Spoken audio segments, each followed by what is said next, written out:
Chapter 338. Although Chu Xiao had issued a military order on the spot, the position of torture officer had successfully fallen into his hands. Although it was only temporary, Chu Xiao was confident that he could make it permanent. Yin Buotong's face darkened, and he didn't say anything else. Guan Xiyu's words carried enormous weight. No one could refute his decisions. However, Yin Buotong had always felt that something was strange. He had been with Guan Xiyu for a long time. When Chu Kuanga was the hallmaster, he was the Jianghu constable of the Guanzhong torture room. He had been Guan Xiyu's colleague in the early years, so he understood Guan Xiyu's personality. The Iron Judge's words were not just for show.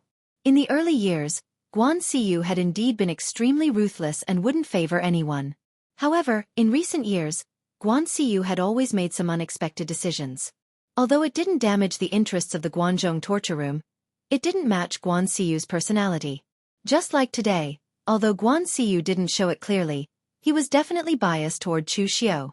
Otherwise, Chu Xiao wouldn't have been able to get through the crisis so easily and even get promoted. However, Yin Buotong didn't dare to say anything else.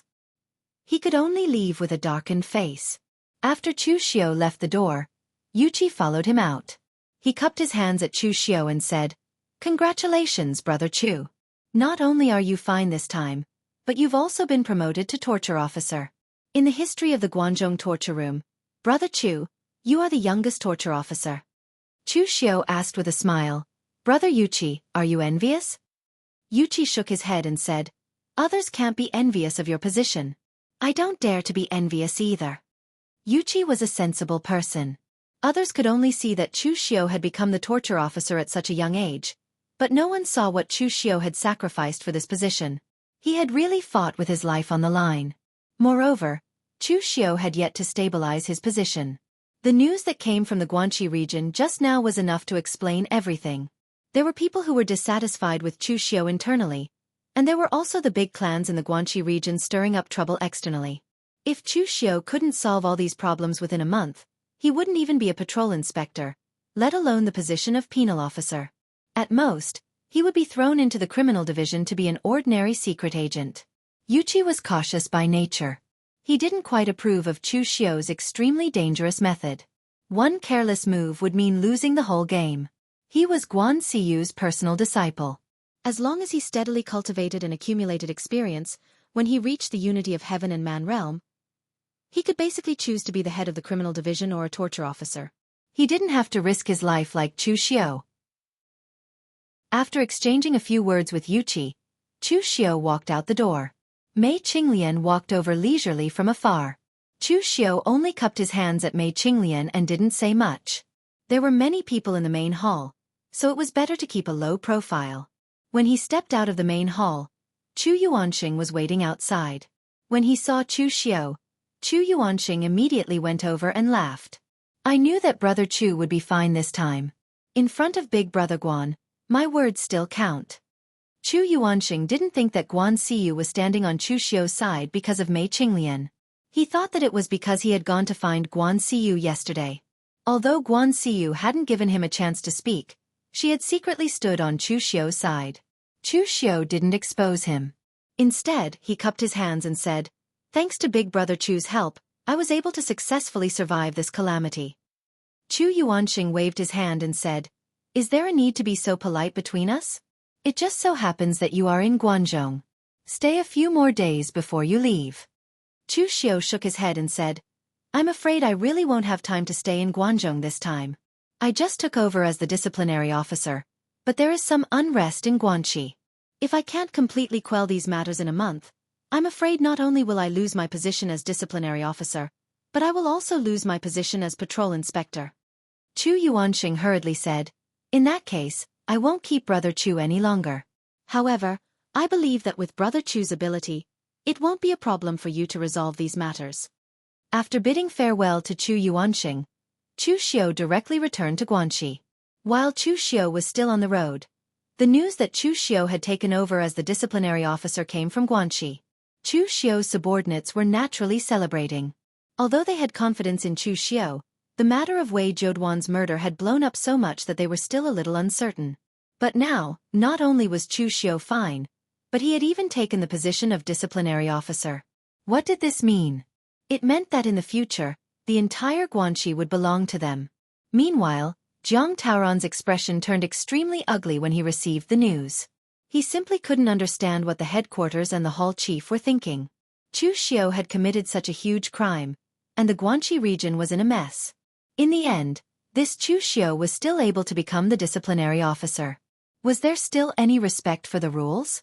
Although Jiang Taoran was not convinced, he had no choice but to put away his dirty tricks in the dark.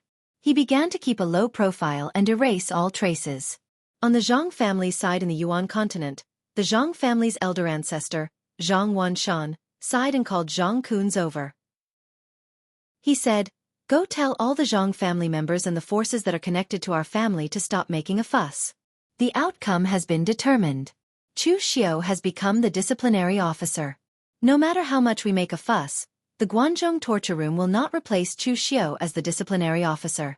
Otherwise, the appointment of the Guanzhong torture room will really become a joke." Zhang Kun's was still a little unconvinced.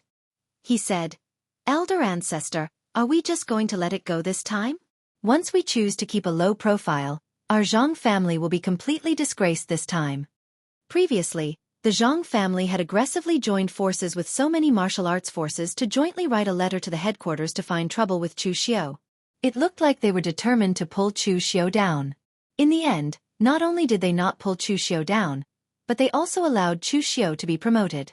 If they kept a low profile at this time, wouldn't it be equivalent to admitting defeat to Chu Xiao? Anyway, in the eyes of the other martial arts forces, the Zhang family had lost a lot of face this time. Zhang Wanshan sighed and said, "Before Chu Xiao became the disciplinary officer, we could still compete with him. But now that he has really become the disciplinary officer, we will be the ones who suffer no matter how we compete. Remember, never challenge the Guanzhong torture room in the Guanzhong region. Otherwise, we will always be the ones to suffer." Since Zhang Wanshan was so insistent, even if Zhang Kun's was a little unconvinced, he could only nod and do as Zhang Wanshan said.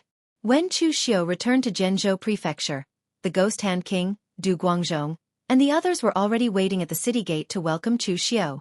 When they saw Chu Xiao coming, everyone bowed and said, "Congratulations on being promoted to the disciplinary officer, sir." Chu Xiao waved his hand and said, "I haven't stabilized my position yet. I heard that the Guanxi region was a little chaotic while I was away. The hallmaster only gave me a month's time. I have to settle all the mess in a month's time. Only then can I be considered to have completely stabilized my position. Time waits for no man. Go take over the Guanxi branch first." Wei Zhuoduan was dead, and now that Chu Xiao was the disciplinary officer, the Guanxi branch would naturally be taken over by him. Whether or not the people under Wei Zhuoduan were Wei Zhuoduan's confidants, Chu Xiao did not plan to use them anymore. The Guanxi branch could only be his people. After everyone packed up, they immediately went to the Guanxi branch and officially began to take over the entire Guanxi region. Although the warriors under Wei Zhuoduan had some complaints about the warriors who were directly under the Guanxi branch being scattered to other prefectures, they still understood the principle of a new ruler having new ministers. In addition, Chu Xiao's fierce reputation was still there, so they did not dare to say much. After taking a few days to deal with these things, Chu Xiao asked the Ghost Hand King and Du Guangzhong, "Tell me in detail what happened in the Guanxi region during this period of time. Who is behind this?" The Ghost Hand King said first, "The Jianghu is led by the Yuan continent's Zhang family. Other than the Yuan continent's Zhang family, the other martial arts forces do not have the strength nor the guts to challenge you at this time. However, after you became the disciplinary officer, the Yuan continent's Zhang family quietened down. It seems that they are ready to admit defeat and do not want to be your enemy." Upon hearing this, Chu Xiao sneered and said, "People have to be responsible for their words and actions. Do they really think that they can pretend that nothing has happened by keeping a low profile now? How naive and ridiculous." Chu Xiao had never been a magnanimous person. After plotting against him once and failing to succeed, they kept a low profile and admitted defeat. Did they think that they could get away with this? How could it be so simple? For people in the Jianghu, it is always more effective to talk about swords and fists with them than to reason with them. If someone offends you, stabbing them with a knife is always more effective than compromising with them. Du Guangzhong said at the side, "There are also some people who spread the news that you killed Wei Zhuoduan in the Jianghu. They also said some dirty things between you and Wei Jiuduan clearly and logically. This was definitely done by the people in the Guanxi torture hall. I sent people to investigate. The person who did it was very careful and did not leave any traces. However, even the stupidest method of elimination could be used to deduce who was the one who secretly did it. Situ Xing and Feng Hua did not have the guts nor the reason to do it. I sent people to investigate. They were definitely not the ones who did it. Since this is the case, there is only Jiang Taoran left. There was a trace of coldness in Chu Xiu's eyes. To be honest, he did not expect that the person who did it would be Jiang Taoran.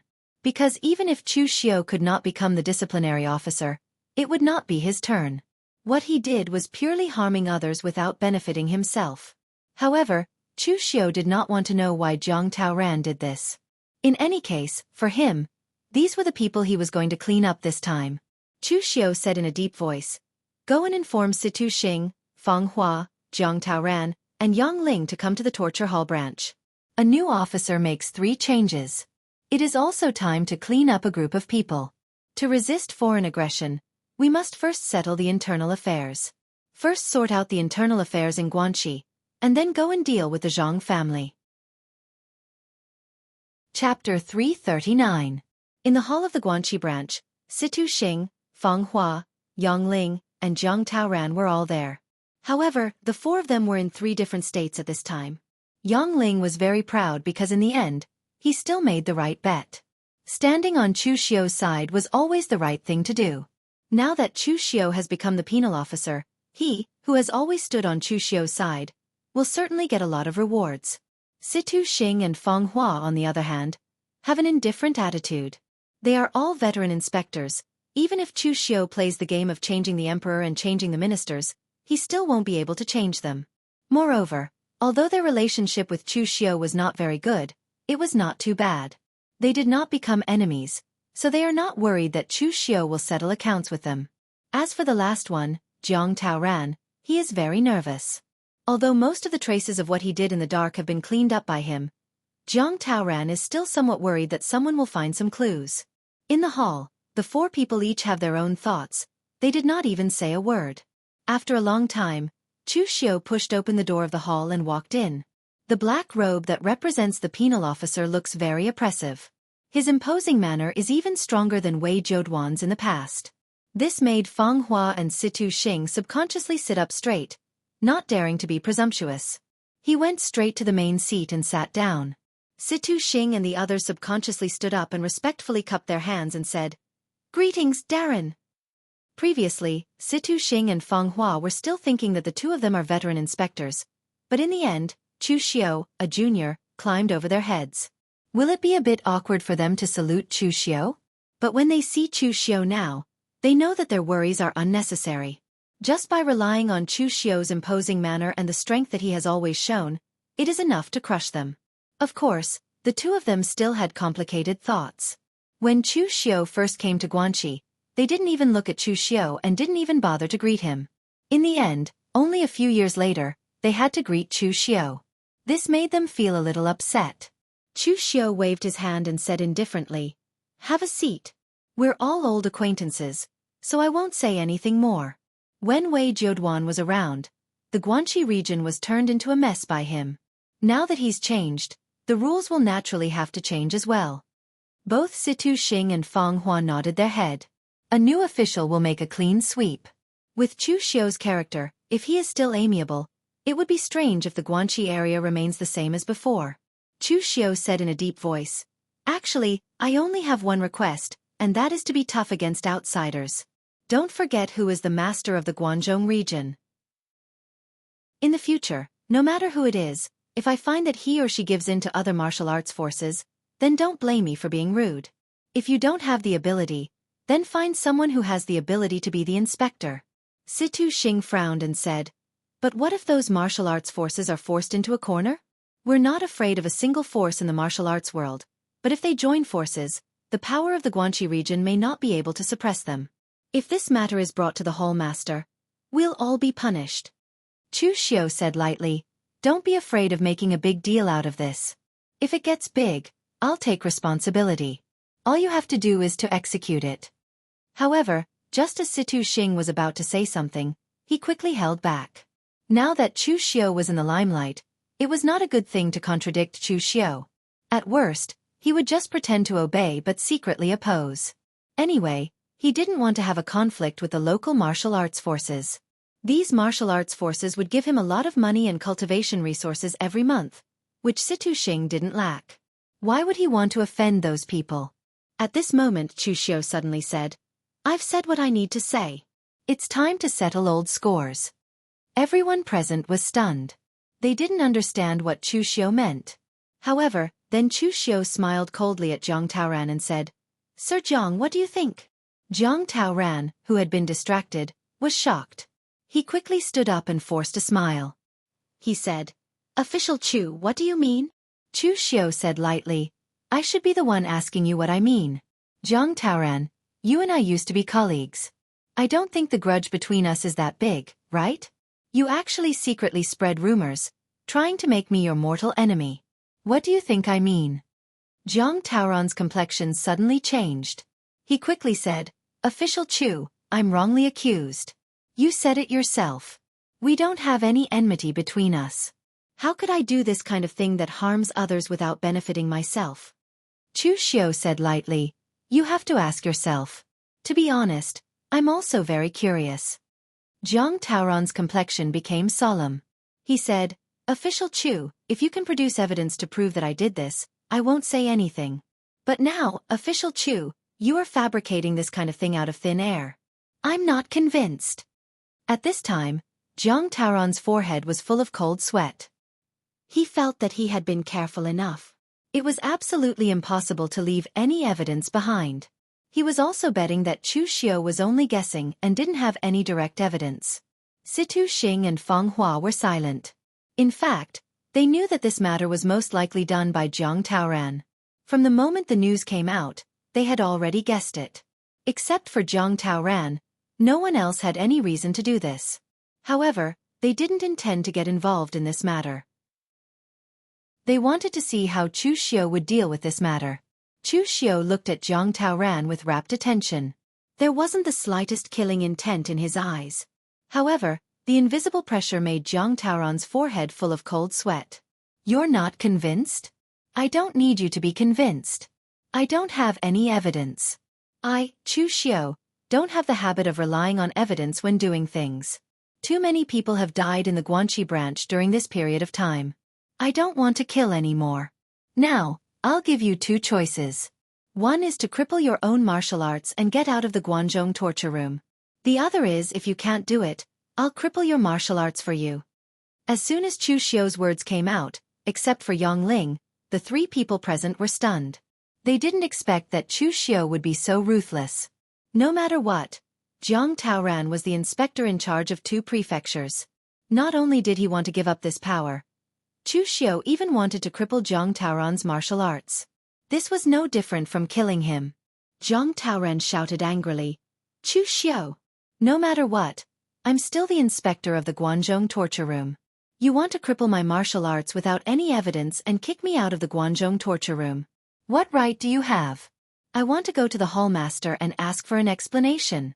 I don't believe that in this Guanzhong torture room you, Chu Xiu, can still cover the sky with one hand." At the side, Situ Xing and Feng Hua couldn't sit still at this time. The two of them quickly tried to persuade him, "Your Excellency, isn't this punishment a bit too heavy? Please reconsider." The two of them didn't have the slightest relationship with Zhang Taoran. Right now, they were trying to persuade Chu Xiu purely because they felt some sympathy for the death of the rabbit. Chu Xiu treated Zhang Taoran like this today. Would he do the same to them in the future? Situ Xing and Feng Hua didn't know, so they tried to persuade him. However, at this time, Chu Xiu seemed to not hear their words. He just looked at Zhang Taoran and said with an expressionless face, "It seems that you chose the second one? Well, I'll fulfill your wish." As soon as his voice fell, Chu Xiu's figure moved.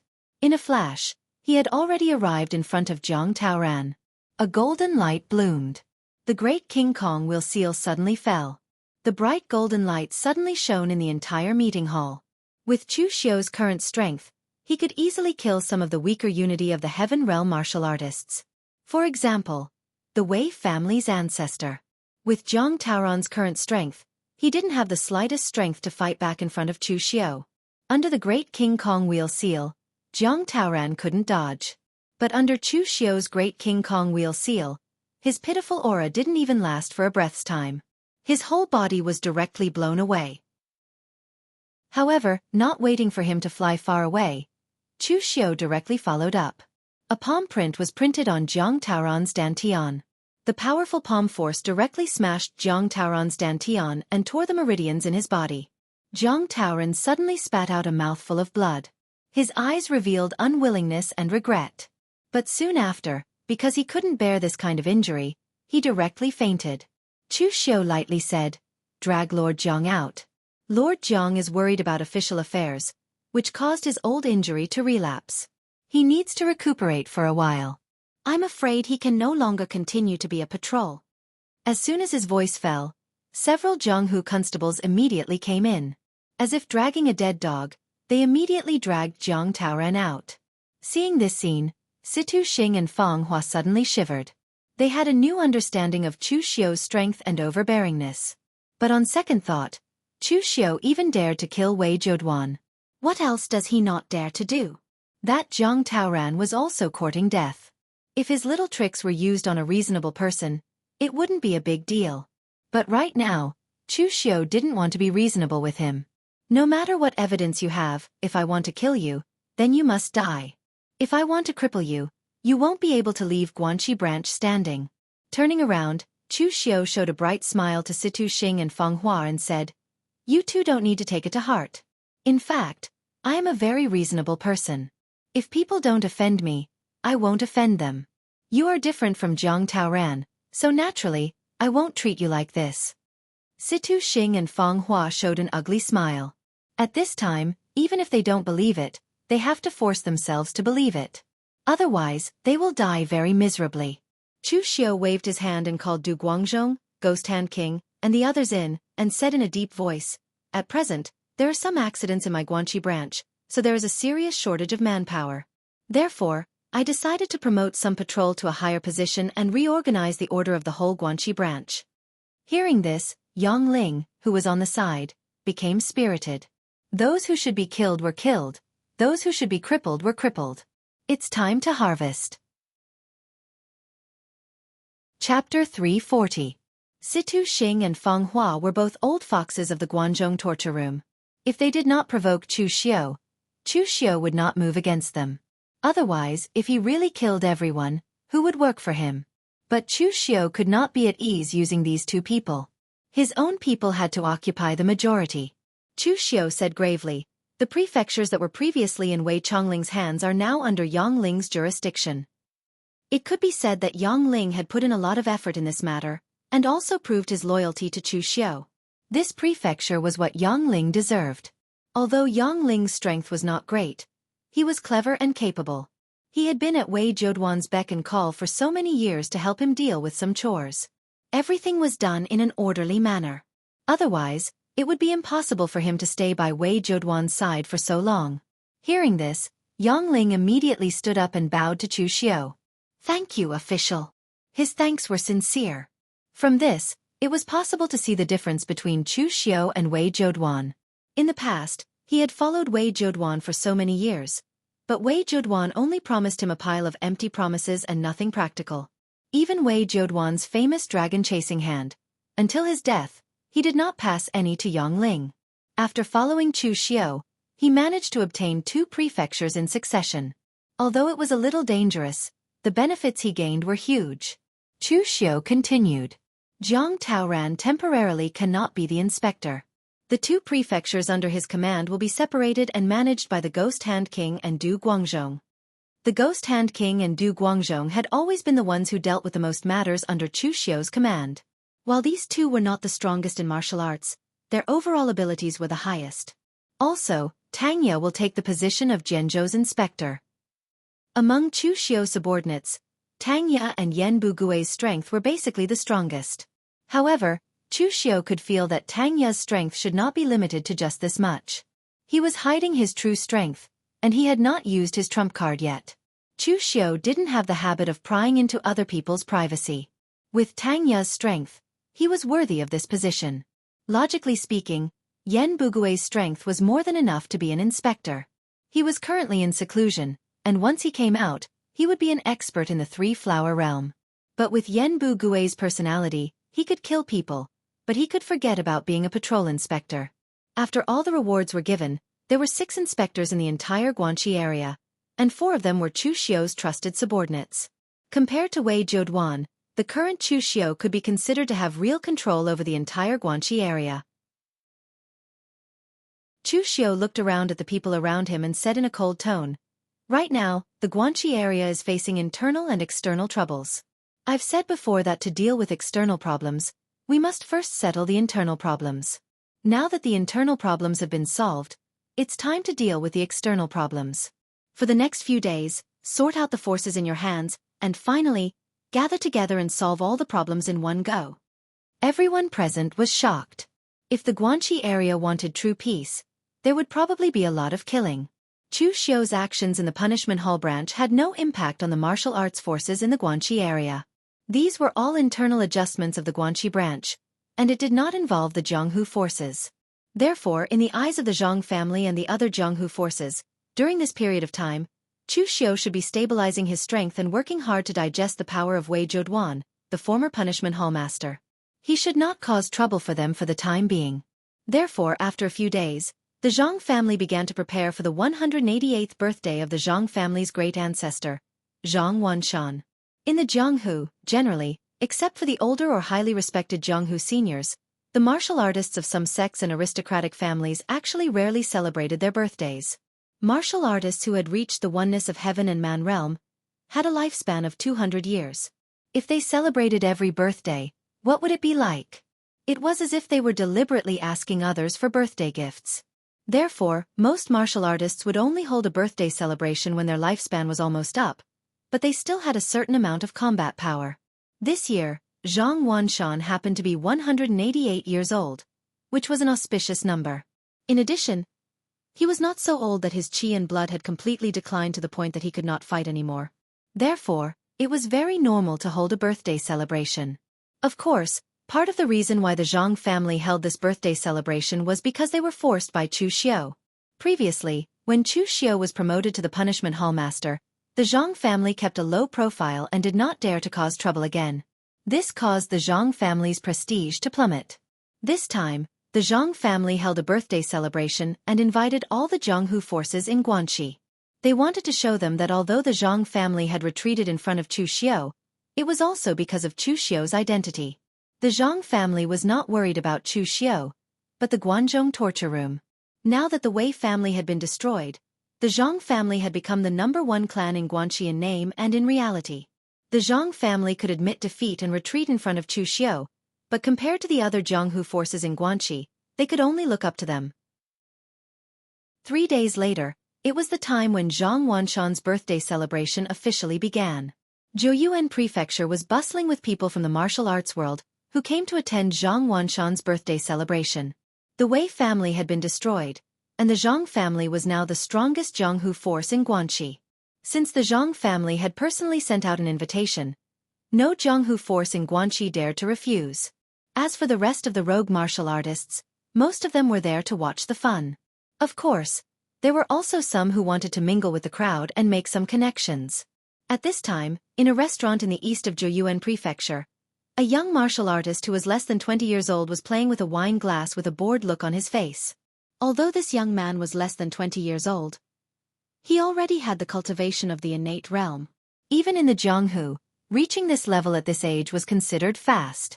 A middle-aged man in the physical invulnerability realm beside him frowned and said, "Young master, the patriarch's birthday celebration is about to begin at noon. Aren't you going back now? Has the patriarch's birthday gift been prepared?" This young man was the most favored disciple of the Zhang family's younger generation, Zhang Donglai. He was not a descendant of Zhang Kun's, but his talent was the most outstanding. Zhang Wanshan had liked him since he was young. When he was young, when the other young disciples of the Zhang family trembled in front of Zhang Wanshan and did not dare to speak, he was the only one who could sit on Zhang Wanshan's lap and call out to the patriarch like a spoiled child. As Zhang Donglai grew older, his talent became more and more outstanding.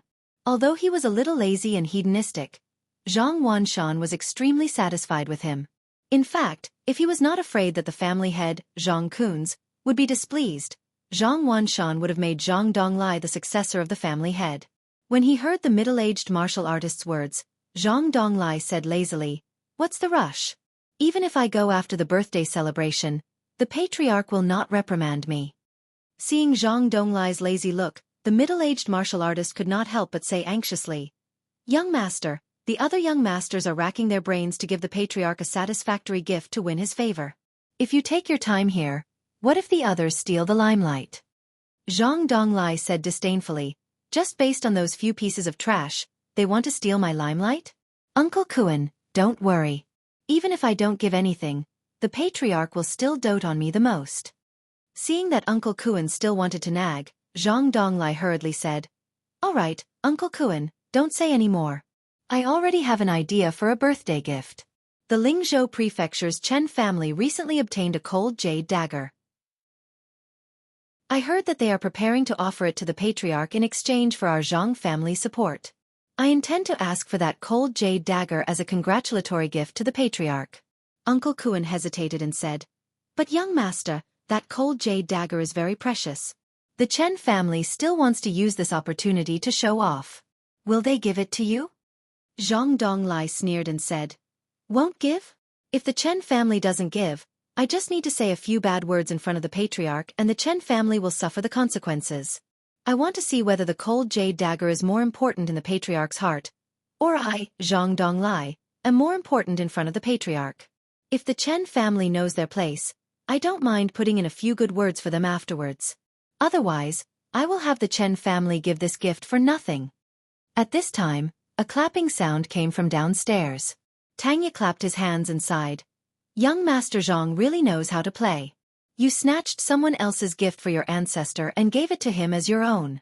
Is this what you call offering Buddha with borrowed flowers? No, it is more like offering patriarch with borrowed flowers. That old thing, Zhang Wanshan, is not qualified to become Buddha." Hearing this, Uncle Kuan and Zhang Donglai's expressions changed. Zhang Donglai shouted, "How dare you? Who are you?" Tanya said slowly, "I am Tanya, the new Zhenzhou Prefecture's inspector. Coincidentally, my master is also preparing to attend Zhang Wanshan's birthday banquet, so I came to borrow something from young Master Zhang as a gift." Uncle Kuan's expression suddenly changed. Of course he knew who Tanya was.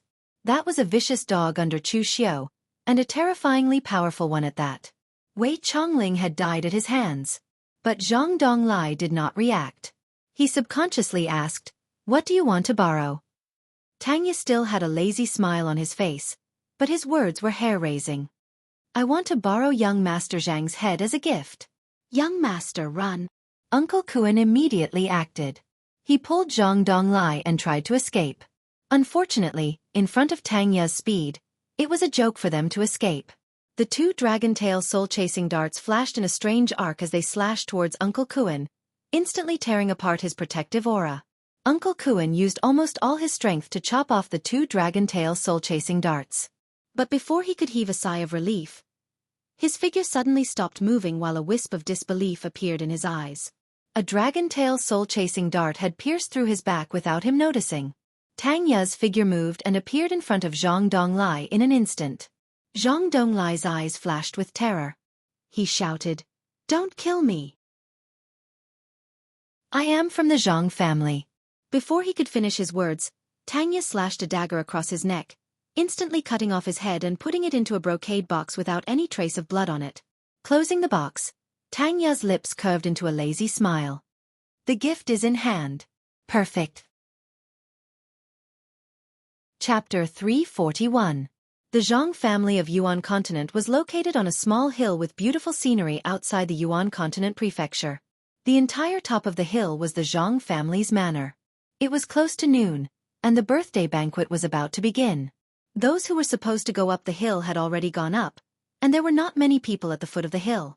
Chu Xiao was waiting for something in the forest not far from the hill with hundreds of elites from the Guanxi branch. After a while, Tanya's figure appeared from the forest, holding a brocade box with a human head in his hand. "Sir, I've got the gift." Tanya handed the brocade box to Chu Xiao with a smile, as if he had just done something insignificant. A cold light flashed in Chu Xiao's eyes. He looked at the hill and said in a calm tone, "Since everything is ready, let's go celebrate Zhang Wanshan's birthday. After all, this is his last birthday." The Zhang family did not feel the chill at the foot of the hill. On the top of the hill, the Zhang family's manor was decorated with lanterns and streamers, and it was a lively scene everywhere. Because there were too many people, the Zhang family's main hall and house could not accommodate them all, so the birthday banquet was held in the courtyard. Zhang Wanshan sat in the northernmost seat, and the people from the surrounding martial arts forces came forward one by one to celebrate Zhang Wanshan's birthday and gave him their gifts. These people seemed to be competing with each other, and the gifts they gave were more expensive than the previous one. The Zhang family people who were welcoming the guests read out the gifts one by one, and the more expensive the gift, the more proud they seemed. This scene also made the people below talk about it. Someone sighed and said, "Look at the Zhang family's power. Now that the Wei family has been destroyed, the Zhang family has really become the #1 family in Guanxi." Some people said that the Zhang family had admitted defeat in front of the new disciplinary officer and that it was no longer possible. Now it seems that it was all nonsense. Someone next to him said, "It seems that the Zhang family is much smarter than the Wei family. Chu Xiao is a new official, and the Zhang family is right not to cause trouble at this time. They should keep a low profile for the time being. The Zhang family's power is there, and it can be seen from their power now. The Wei family has been destroyed, but the Zhang family's power has not been affected at all." Almost all the people below were discussing the Zhang family's current power and influence, and all of them exclaimed in admiration. Seeing this scene, Zhang Wanshan and Zhang Kunz nodded in satisfaction. Their Zhang family's goal of restoring their prestige had been achieved. At this time, Zhang Wanshan looked around and asked, "Where is Dong Lai? Why did the child disappear again?" Zhang Kun shook his head and said, "Old ancestor, Dong Lai has been spoiled too much by you. He's still running around at this time. But it's almost time for the banquet to start. We can't all wait for him, right?" Zhang Wanshan nodded and said, "All right, let's not wait for him for now. Let's start the banquet." Although Zhang Wanshan said so, he did not know why, but he suddenly had a feeling of trepidation, as if something bad was about to happen. Zhang Kun stood up and cupped his hands at the people present, saying, "Thank you everyone, for attending my old ancestor's 188th birthday this time. My Zhang family is very grateful. Recently, our Zhang family has encountered some problems, causing some rascals to secretly slander our Zhang family. However, this birthday banquet also allowed our Zhang family to see the support of our fellow Wulin people. Our Zhang family is very grateful for it. Everyone who comes is a guest. It doesn't matter if the people outside don't have seats. I'll ask the servants to prepare more tables, and everyone can attend the birthday banquet together." As soon as this was said, the martial artists outside who were watching the bustle immediately began to praise Zhang family's righteousness and magnanimity. After all, for most of the martial arts circle sects, martial artists like them were basically ignored. Now that the Zhang family could still think of them, this matter was very magnanimous. Seeing this scene, Zhang Wanshan also suppressed the uneasiness in his heart. He stroked his beard and smiled with satisfaction. He felt at ease that the Zhang family could still have such power. However, at this moment, a voice came from outside.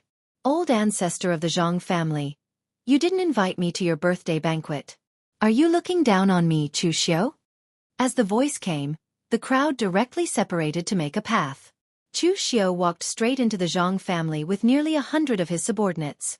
The other martial artists from Guanxi all made way, looking at Chu Xiao with a trace of fear and astonishment in their eyes.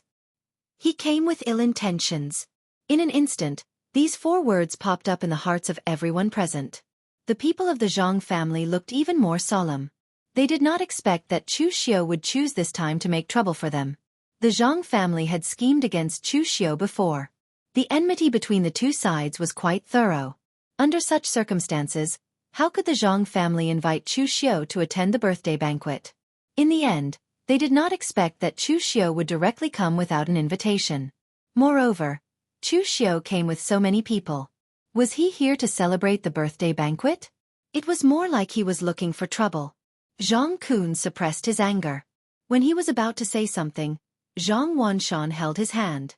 Looking at Chu Xiao, Zhang Wanshan smiled and said, "Official Chu is very busy every day.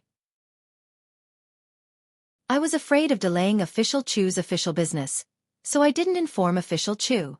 Please forgive me, Your Excellency. However, since Your Excellency is here, please take a seat." Today, Official Chu came to give face to the Zhang family, so we naturally welcome him warmly. The attitude of the old ancestor of the Zhang family was extremely humble, which immediately stunned everyone present. After all, Zhang Wanshan was a well-known figure in Guanxi Wulin. When had he ever been so humble? Chu Xiao looked at Zhang Wanshan with a faint smile. He had never dealt with Zhang Wanshan, the old ancestor of the Zhang family, but now it seemed that this old guy was more tolerant than the old ancestor of the Wei family. Zhang Wanshan was so humble in front of him. If he made a move, it would be seen as overbearing and unreasonable. Unfortunately, Zhang Wanshan still didn't understand Chu Xiao's character. Once Chu Xiao made a decision, he wouldn't give up so easily. Chu Xiao smiled and said, "Since you didn't invite me, I can only come uninvited. However, I came in a hurry and didn't prepare any expensive gifts for you. Please forgive me, Your Excellency." Zhang Wanshan quickly waved his hand and said, "Official Chu is too polite. There is no need for this." Chu Xiao shook his head seriously and said, "This won't do.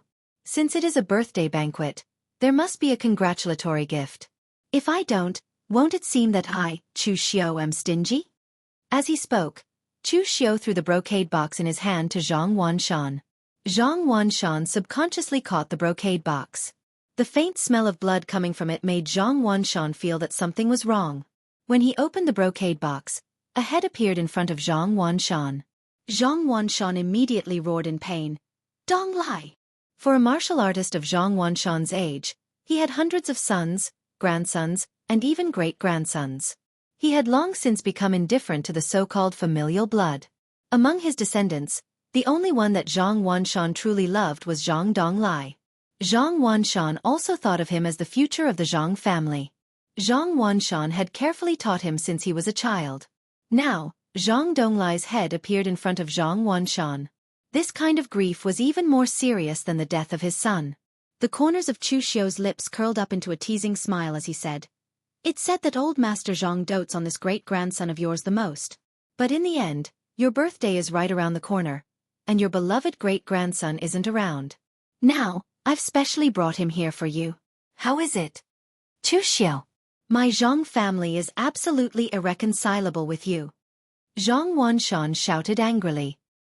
He unsheathed a simple and unadorned long sword in his hand and slashed at Chu Xiao with an incomparably heavy sword momentum. Previously, Zhang Wanshan did not intend to fight with Chu Xiao. It was simply not worth it to fight to the death with Chu Xiao, the newly appointed Guanxi penal officer, for the sake of a temporary dispute. But now, Chu Xiao had actually sent the head of his most beloved great-grandson to him. This also showed that Chu Xiao's attitude was to fight to the death with the Zhang family. Since that was the case, why should Zhang Wanshan endure it? Why should he retreat? He might as well give it his all and fight to the death with Chu Xiao. When the other martial artists saw this scene, they immediately retreated, their eyes flashing with fear. This Chu Xiao was really not ordinary ruthlessness. He had just destroyed the Wei family, and now he wanted to kill the Zhang family. What was he doing? Was he preparing to slaughter all the martial arts forces in the entire Guanxi region? The Avici demon saber in his hand slashed out, and a monstrous devil chi with a dark red blood chi burst out, colliding with Zhang Wanshan's sword. Suddenly, a powerful wave burst out. In terms of pure strength, Zhang Wanshan was even stronger than the Wei family's ancestor. It was also ironic that the Wei family's ancestor had been cultivating in seclusion for more than 10 years, trying to preserve his qi and blood and prolong his life. But in the end, he was not as strong as Zhang Wanshan. However, with Chu Xiao's current level of combat strength, even if Zhang Wanshan was stronger than the Wei family's ancestor, it was only a matter of time before he killed him. Chu Xiao stood with his saber and said in a cold voice, "The Zhang family is treacherous and should be punished with death. Kill the entire family, and leave no one alive." As soon as he finished speaking, Tang Ya, Yan Bugui, and the others immediately took action, leading their subordinates to charge forward. The Zhang family was once a large family that could stand shoulder to shoulder with the Wei family in the Guanxi region. There were many people in the family, about 1,000. But these 1,000 people could not compare to the elites under Chu Xiao. Whether it was the martial artists from the Guangzhou Torture Hall or the assassins from the Azure Dragon Society like Tang Ya and Yan Bugui, their quality was much stronger than that of the Zhang family. Although their numbers were only 1/10 of the opponents, when they really fought, the result was a crushing defeat. As soon as they came into contact with the Zhang family, dozens of people were easily killed. The Zhang family's ancestor looked at Chu Xiao with bloodshot eyes and said in a cold voice, "Chu Xiao, my Zhang family has already admitted defeat. Why do you still want to kill us?" Chu Xiao said indifferently, "Zhang Wanshan, is this your first day in the pugilistic world? How can you be so naive? If admitting defeat and apologizing were useful, what's the use of weapons and fists? If I let you go today, the other forces in the Guanxi region will think that I, Chu Xiao, am easy to bully. They will think that the price of attacking me, Chu Xiao, is not high, so they will have the guts to challenge my authority. Your Zhang family is a living example. You are responsible for letting others know the price of provoking me, Chu Xiao."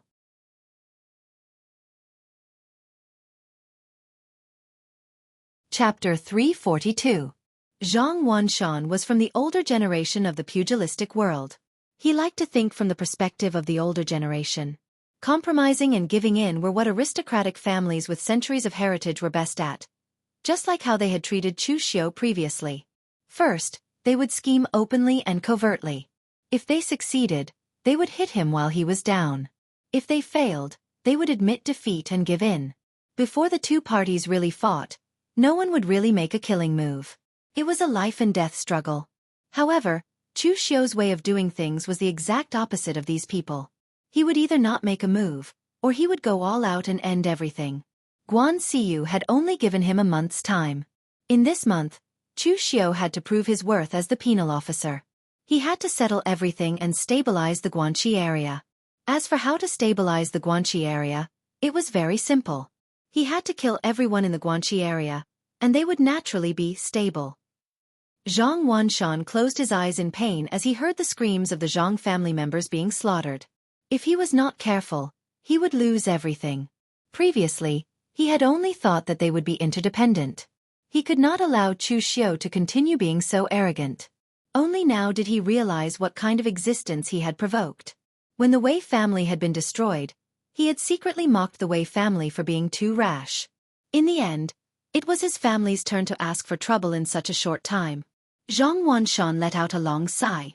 A crazed look appeared in his eyes as he said hatefully, "Chu Xiao, since you want to destroy my Zhang family, I will let you know that my Zhang family is not something you can destroy as you wish. Even if I have to risk my life, I will break a few of your teeth, Chu Xiao." Chu Xiao smiled sinisterly and said, "Sorry, my teeth are very good. I can chew through anything no matter how hard it is. Your Zhang family is not hard enough." Zhang Wanshan did not continue talking nonsense with Chu Xiao. Blood qi surged from his body into the longsword in his hand, causing the simple longsword to turn scarlet and evil. After all, there were very few people in the pugilistic world who were as afraid of death as the Wei family's patriarch. Most people in the pugilistic world had the courage to fight to the death. Zhang Wanshan was like this. He already knew that Chu Xiao had killing intent, so he naturally did not have any hope. He did not hope to protect the Zhang family. He only hoped to severely injure Chu Xiao and perish together with him. The blood sword soared into the sky, but the sword aura was majestic and heavy. Wherever the sword passed, the ground would tremble as if it was the power of the entire earth. The world was earth, and a gentleman was a virtuous person. The Zhang clan's primordial earth sword technique was majestic and heavy, and its sword aura was extremely stable.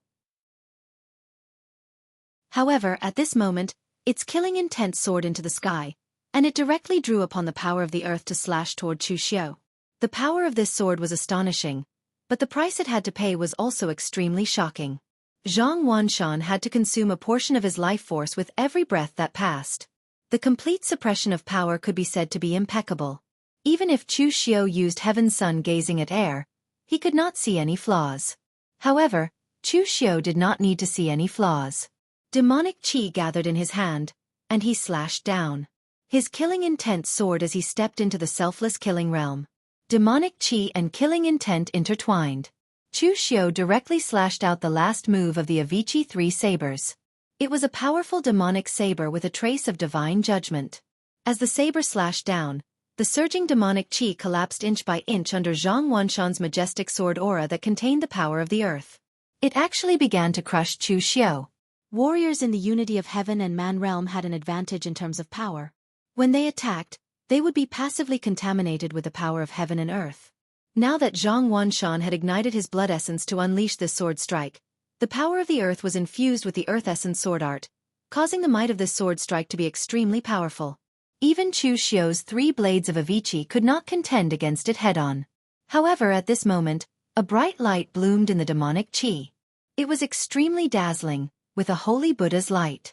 Consummate Aquarius seal. The sudden change from devil to Buddha was something that no one could have imagined, including Zhang Wanshan, who bore the brunt of it.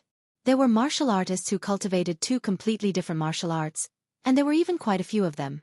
However, there were very few who could circulate the demonic and Buddhist martial arts so smoothly and naturally like Chu Xiao. Chu Xiao had neither Buddha nor demon in his heart. For him, any martial arts was just a means to kill people. Perhaps it was because of this that he could use the 2 martial arts without any hindrance. Under the bright light, Zhang Wanshan's figure was forced back, but then he rushed forward again with his sword. The sword momentum was like the pressure of Mount Tai. At this moment, Zhang Wanshan had even given up on any defense. Every sword momentum borrowed the power of heaven and earth to erupt with the greatest power, forcing Chu Xiao to fight it head-on.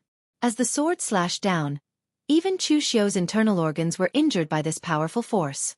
His qi and blood were shaken, and his face turned pale and red. Zhang Wanshan gritted his teeth.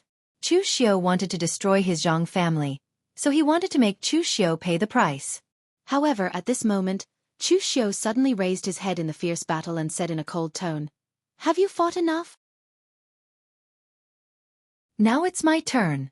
As soon as he finished speaking, Chu Xiao's eyes became as deep as an abyss. The moment his eyes met Zhang Wanshan's, Chu Xiao's spirit was directly pulled into a boundless abyss, strangling and torturing him. Originally, martial arts like the great art of extinguishing heaven and earth extinguishing soul was not very suitable for people with a higher cultivation level than oneself. Even if the other party had not cultivated a secret spirit skill, the other party's powerful qi and blood alone were enough to cancel out Chu Xiao's qi and blood. But now, Zhang Wanshan was burning his qi and blood to fight with Chu Xiao. After so many slashes just now, Zhang Wanshan was already close to exhaustion. His qi and blood were extremely weak, so how could he resist Chu Xiao's great art of extinguishing heaven and earth extinguishing soul? His spirit was immersed in the abyss, and Zhang Wanshan struggled frantically. The unwillingness in his mind made him struggle, and he wanted to pull Chu Xiao up even if he had to die. But when he had just broken free from the abyss of his spirit, Zhang Wanshan felt a chill in his chest. He looked down and saw that the pitch-black heavenly demon dance had been stabbed into his chest. As the long blade was pulled out, there was not a trace of blood on the black blade. Zhang Wanshan's eyes showed a trace of unwillingness, but he could only fall to the ground with a loud thud, completely lifeless. Ancestor. Seeing that Zhang Wanshan had been killed, the cultivators of the Zhang family immediately wailed, their eyes filled with endless grief. Compared to the Wei family's ancestor, Zhang Wanshan's prestige in the Zhang family was very high. After all, the Wei family's ancestor had been in seclusion for more than 10 years, and rarely cared about the family's affairs. Zhang Wanshan, on the other hand, was still managing the family. Although he was not the family head, he had to protect the Zhang family until now. But because of this, with Zhang Wanshan's death, the entire Zhang family was like a landslide. They no longer had the courage to resist, and they began to flee. They had lost their courage, especially in the hands of Tang Ye, Yan Bugui, and other elites. Fleeing was useless, and what followed was almost a one-sided massacre. Seeing this bloody scene, the cultivators of the other sects could not sit still and wanted to leave. But at this time, Chu Xiao said lightly, "No one is allowed to move. The birthday banquet is not over yet, and you all want to leave. This is against the rules." Everyone's movements suddenly froze, and they all revealed a smile that was uglier than crying. What was Chu Xiao planning to do? Did he really want to catch all of them in one fell swoop? Chu Xiao looked at the people present and said calmly, "Lu family, Wang family, Qingping sword sect, War Iron Hall. I'll have to trouble the representatives of these 10 families to step forward." As soon as these words came out, the faces of the 10 families that had been named changed. This was because the Zhang family had joined forces with them to pressure the main hall, and wanted the main hall to punish Chu Xiu. Now that the Zhang family had been destroyed, from what Chu Xiu said, it seemed that he wanted to settle the score. Looking at the more than 10 people, Chu Xiu did not say a word. There was only the screams of the Zhang family disciples as they were slaughtered, and the atmosphere was extremely oppressive. Some of the 10 people even could not help but break out in cold sweat. After a long while, Chu Xiu said lightly, "During this period of time, enough people have died in the Guanxi region, and I don't want to kill again. You all don't have to die." As soon as they heard this, everyone present suddenly breathed a sigh of relief. It seemed that this Chu Xiu was not crazy to the extreme, and he was prepared to catch all of them in one fell swoop. But before they could let out a sigh of relief, Chu Xiu immediately said, "But the death penalty can be avoided, but the punishment cannot be forgiven. People always have to pay for what they do, don't they? Each of you will take out half of your wealth and hand it over to the Guanxi region branch, and we will let this matter go." As soon as these words came out, the faces of the people present suddenly changed. Chu Xiu was simply demanding an exorbitant price. This was no longer cutting off their flesh, this was simply cutting off one of their legs. Just when someone wanted to refute, Chu Xiu stretched out a finger and said coldly, "I have given you a chance but only once. Whether you want to choose or not, it is up to you." Those who wanted to refute just now immediately became listless, and did not dare to say another word of nonsense. With the Zhang family as a lesson, who would dare to disobey Chu Xiu again? This time, Chu Xiu had destroyed the Zhang family not only to kill a chicken to scare the monkeys, but also to kill a tiger in front of a group of monkeys, and the effect was quite significant. An hour later, the people of the Zhang family were completely killed. Occasionally, there were a few survivors who escaped, but it was no longer a big deal.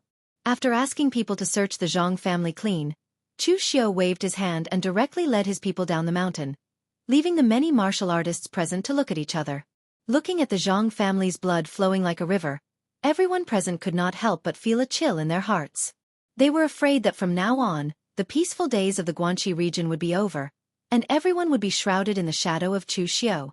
Only some Jianghu elders vaguely remembered that only Guan Siyu had killed so many people when she first took charge of the Guanzhong torture room, and this Chu Xiu's methods were even more cruel and ruthless than Guan Siyu's. Chapter 343. In the Guanzhong torture room headquarters, Guan Siyu looked at the information that Chu Xiu had handed over and the information from the Criminal Investigation Division's secret agent. He was silent. In less than a month, Chu Xiu had already killed so many people in Guanxi that they were terrified and had completely stabilized the Guanxi division. The information that Chu Xiu had reported wasn't much different from the information that the Criminal Investigation Division had found. Chu Xiu didn't choose to hide his various methods. However, even Guan Siyu didn't know how to evaluate Chu Xiu now. Although he had achieved his goal of pacifying the Guanxi division, his methods were also criticized by many people. At this moment, Mei Qinglian gently pushed the door open and walked into the room. When she saw Guan Siyu's expression, she asked softly, "Master, do you have any troubles?" Guan Siyu handed the information to Mei Qinglian and said, "I gave Chu Xiu a month to pacify the Guanxi division. In the end he did it. However, his methods are indescribable. In the past, Guan Siyu hated others interfering with the affairs of the Guanzhong torture room. He was also very unyielding. He wasn't called the Iron Judge in the past for nothing. However, he didn't know when it started, but he would habitually talk to Mei Qinglian about the matters of the Guanzhong torture room. After reading the information, Mei Qinglian's beautiful eyes flashed. She said, "Master, you don't have to take it to heart. In the past, none of the Guanxi division's torture officers were strong-willed. Chu Simo was a low-key person and ruled by doing nothing. Although Xiao Yi was powerful, his character was a little soft. He rarely killed people. Although Yin Batong was ruthless, he was too clever and scheming. He didn't use the right place. Now, Chu Xiu's methods are decisive and ruthless. It can be said that he's a sharp sword in the Guanzhong torture room. When we need him, we can send him out. He will definitely be of unexpected use. Master, you are the hall master. You need to balance kindness and authority. When you need to show your authority, you will need to use Chu Xiu." Guan Siyu nodded and said, "Madam is thoughtful. Let's consider Chu Xiu as the torture officer for the time being. With that, Guan Siyu called Yuqi over and asked him to send all the official documents and official seals to Chu Xiu as the Guanxi Division's torture officer to Chu Xiu. Previously, Chu Xiu, Guan Siyu had only given Chu Xiu a month to stabilize his position. Siyu naturally didn't prepare these things. If Chu Xiu couldn't resolve the chaos in the Guanxi area within a month, wouldn't the things he had prepared have been wasted? Hence, only when Chu Xiu received these things could he be considered the true Guanxi Division's torture officer. Inside the Guanxi branch, Chu Xiu played with the official seal that Yuqi had sent over.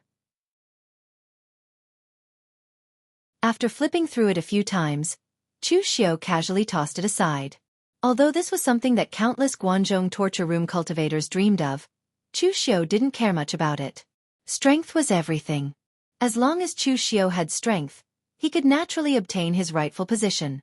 Hence, increasing his strength was the most crucial thing right now. The Guanxi area had completely stabilized. During this period, Chu Xiu was rather relaxed. He didn't go into seclusion. Instead, he first examined his own strength. Although Chu Xiu's current achievements were astonishing and he could easily kill Unity of Heaven and Man experts, other than Feng Wuling, the Unity of Heaven and Man experts who had died in his hands were old Unity of Heaven and Man experts like the Wei family's patriarch and Zhang Wanshan. The top 10 on the Longhu list might be able to kill them. Killing two old fellows was not something to be proud of. At the very least, Chu Xiu wouldn't become arrogant because of this matter. Unless Chu Xiu could kill a Unity of Heaven and Man expert like Feng Wuling head-on, Chu Xiu would be considered to be superior among those of the same level. However, there were probably not many people in the pugilistic world who could do this. The genius sword chief Feng Qi Shao of the Sword God Mountain with his natural swordsmanship could do it. The talented little celestial master Zhang Qingzhen of the celestial master abode of the Longhu Mountain could also do it. There was also the mysterious guy who was ranked 4th on the Longhu list. He should be able to do it too. He only had 10 battle records on the Longhu list. He had attacked 11 times and killed 10 people with flying daggers. The only person he killed was a genius disciple from the Chunyang Dao sect, who was previously ranked 4th on the Longhu list. This caused the younger generation of the Chunyang Dao sect to be unable to recover from this setback. Chu Xiu had heard of these geniuses. However, Chu Xiu didn't know what their paths were. Right now, Chu Xiu was thinking about his shortcomings in the martial path. Chu Xiu's martial path was very complicated, but it wasn't that he wasn't good at it. Any martial path in his hands only had one purpose, and that was to kill people. Everything was prepared for killing people. Therefore, in summary, Chu Xiu cultivated the killing path and the fighting path. However, no martial path was perfect. Even the current Chu Xiu was the same. What he lacked now should be a body tempering technique. The martial path progressed step by step, and the physical body was the foundation. The importance of the body tempering technique could be seen from the 3 realms when one first entered the martial path. He had to completely solidify his body. Only then would he be able to control more inner force and true energy and unleash even greater power. To put it simply, the body was like a river, a lake, and the inner energy and vital qi were the water in it. If one wanted to store more water, he had to turn the river into the sea. Some powerhouses in the martial Dao Grandmaster realm, even if they didn't deliberately practice the body tempering technique, their physical bodies would also gradually become stronger. This was the reason. Now, Chu Xiu's strength was strong enough. With the foundation of the Xiantian skill, the power of the glazed golden silk gu, and the great primordial chaos technique of heaven and earth, Chu Xiu could already stand shoulder to shoulder with Zhang Wanshan and other old and frail martial artists in the unity of heaven and man realm in terms of pure strength. However, this was not enough. Compared with these powers, Chu Xiu's physical body was still a little too weak. This also caused Chu Xiu's physical body to suffer a certain power backfire when he unleashed these powers. This was not a good thing.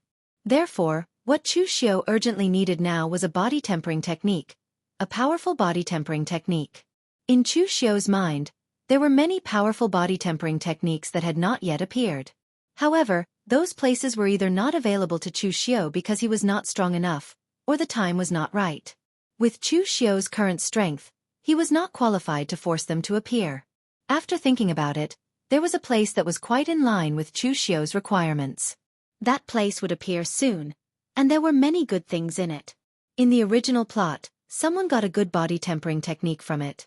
The most important thing was that the place was very close to Chu Xiu, which could give Chu Xiu time to make arrangements in advance and give him an advantage. Chu Xiu asked someone to bring a map of the Guanxi land to West Chu. Chu Xiu pointed at a location. This was the place where the ruins would appear, Mount Deyong's Tong Tian Tower. This Mount Deyong actually did not belong to the Guanzhong torture room, but it was not considered West Chu either. It should be considered one of the trade routes from West Chu to the Guanzhong torture room. It was a small path and not an important route, so there were no West Chu people guarding it. The appearance of the Tong Tian Tower ruins would definitely attract many experts. If Chu Xiu wanted to gain an advantage, he had to make arrangements here as soon as possible. However, if there was no reason, Chu Xiu suddenly came to this place that had nothing to do with him to make arrangements, he would most likely be suspected. Therefore, Chu Xiu rubbed his chin and thought about it before heading to the torture hall headquarters. At the torture hall headquarters, when Guan Siyu heard that Chu Xiu had come, he was still puzzled. The Guanxi land had been completely stabilized, so why did Chu Xiu come? Walking into Guan Siyu's study, Chu Xiu bowed and said, "Greetings, Hall Master." Guan Siyu nodded and said, "Why did you come this time?" Chu Xiu said in a deep voice, "Hall Master, the Guanxi land has been completely stabilized. I have an idea that can make the Guanxi land even more prosperous." Guan Siyu raised his brows and said, "Oh? What idea?" Chu Xiu said in a deep voice, "Hall Master, my Guanxi land is only this big, so its development and potential is limited. However, I found that the small trade routes from West Chu to the Guanxi land are not managed by anyone. They belong to ungoverned areas and are very chaotic. There are small aristocratic families and sects, as well as bandits and mountain bandits. If my Guanzhong torture room can control them and turn the small trade routes into large trade routes, it can increase the influence of my Guanzhong torture room and make my Guanxi land even more prosperous."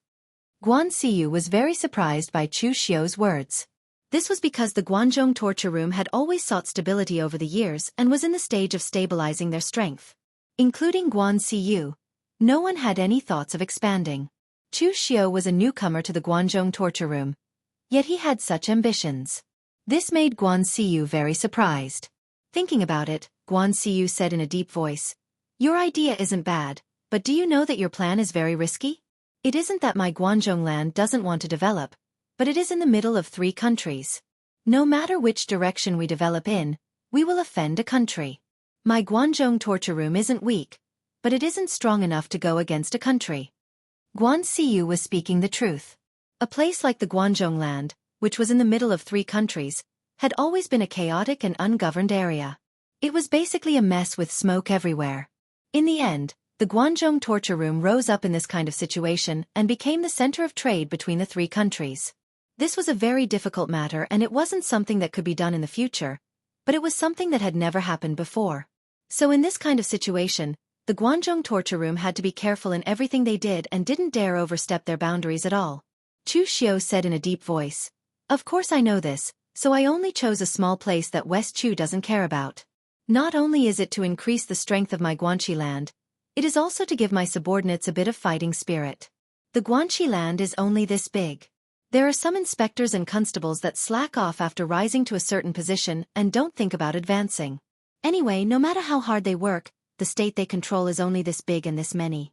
Now I have found a goal for them. Only with benefits in front of them can they have more motivation."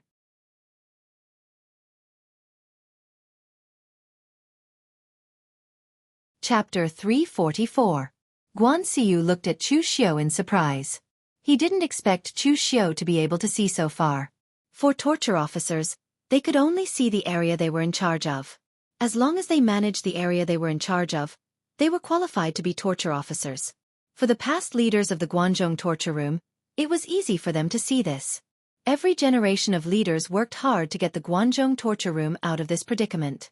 However, it wasn't easy for a young man like Chu Xiu, who had just joined the Guanzhong torture room, to see this. After pondering for a moment, Guan Siyu said in a deep voice, "Chu Xiu, you know the rules of the Guanzhong torture room. There are clear rewards and punishments. You were the one who requested this, so you won't be rewarded if you do it well. However, if you don't do it, it will affect the entire Guanzhong torture room.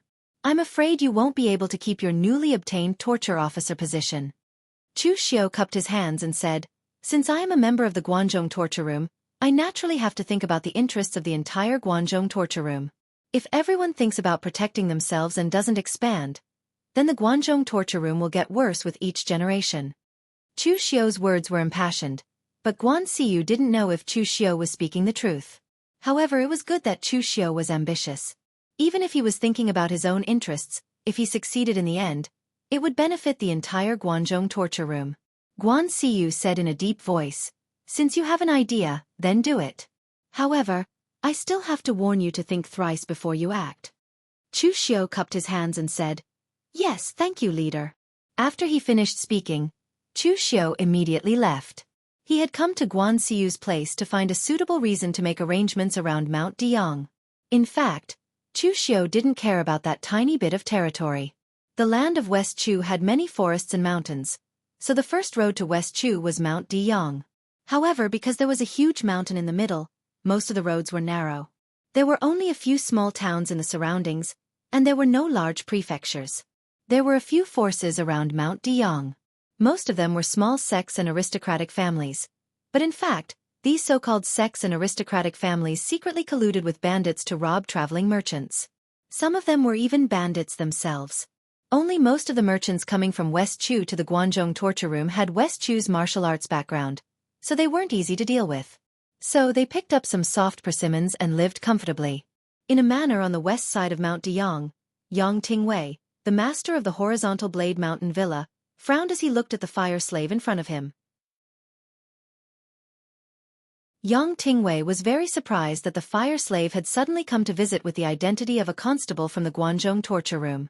Although the area around Mount Deyang wasn't considered the border of West Chu, it wasn't considered the territory of the Guanzhong torture room either. There were dense forests here, so it wasn't suitable to build a large prefecture. So, the Guanzhong torture room didn't care about this place in the past. However, due to the strength of the Guanzhong torture room, Yang Tingwei still cupped his hands and said, "May I know why Lord Fire Slave has come to my horizontal blade mountain villa? Are you here to buy weapons?" The horizontal blade mountain villa's young family was similar to some of the small forces around Mount Deyang, and they all had several identities. On the surface, the horizontal blade mountain villa's young family was doing the business of buying and selling weapons. The quality of the sabers forged by the young family was quite good. Although they were only second or third job grade mortal weapons, they were sharp and sturdy, and the price was reasonable. However, if the caravans around their horizontal blade mountain villa were weak and the goods they carried were very tempting, they didn't mind playing the role of bandits and killing people for their goods. Of course, facing the fire slave who represented the Guanzhong torture room, Yang Tingwei put away his bandit temper and was very polite. The fire slave casually cupped his hands and said, "Villa Master Yang, I'm a constable under the Guanzhong torture room's official Chu, the Guanxi penal officer, Chu Xiu. I'm not here to do business with you, but to inform you of something." 3 days later, at noon in Qingshan Town's East Sun Tower at the foot of Mount Deyang, my lord has invited the representatives of the forces around Mount Deyang to have a drink and discuss matters. I hope that Villa Master Yang won't be late. Yang Tingwei frowned and said, "Chu Xiu? He's the Guanxi penal officer. Why does he want to discuss matters with us?"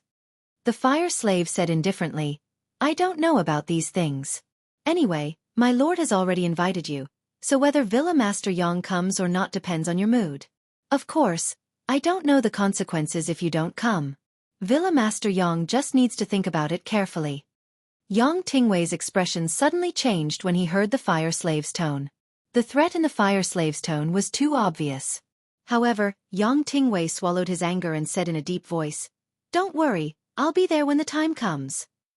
The horizontal blade mountain villa wasn't a very strong force. As the family head, he was only at the physical invulnerability realm.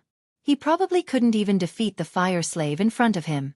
Since Mount Deyang was so close to the Guanxi region, the traveling merchants had already brought the news of the Guanxi region to the surroundings of Mount Deyang. They also knew that Wei Jiuduan had died and that Chu Xiu had become the new disciplinary officer. Facing such a terrifying existence who could easily kill a oneness of heaven and man realm expert, Yang Tingwei didn't dare to refuse. He also didn't have the strength to refuse. Incidents similar to the horizontal blade mountain villa were happening in every corner of Mount Deyang. This was also one of Chu Xiu's plans. This time, Chu Xiu needed to prepare for the appearance of the Tower of Babel in advance. He didn't want to fight with a bunch of lowly bandits here. Therefore, he had to get rid of all these people as soon as possible. Then he could go to Mount Deyong and lay out his plan in peace.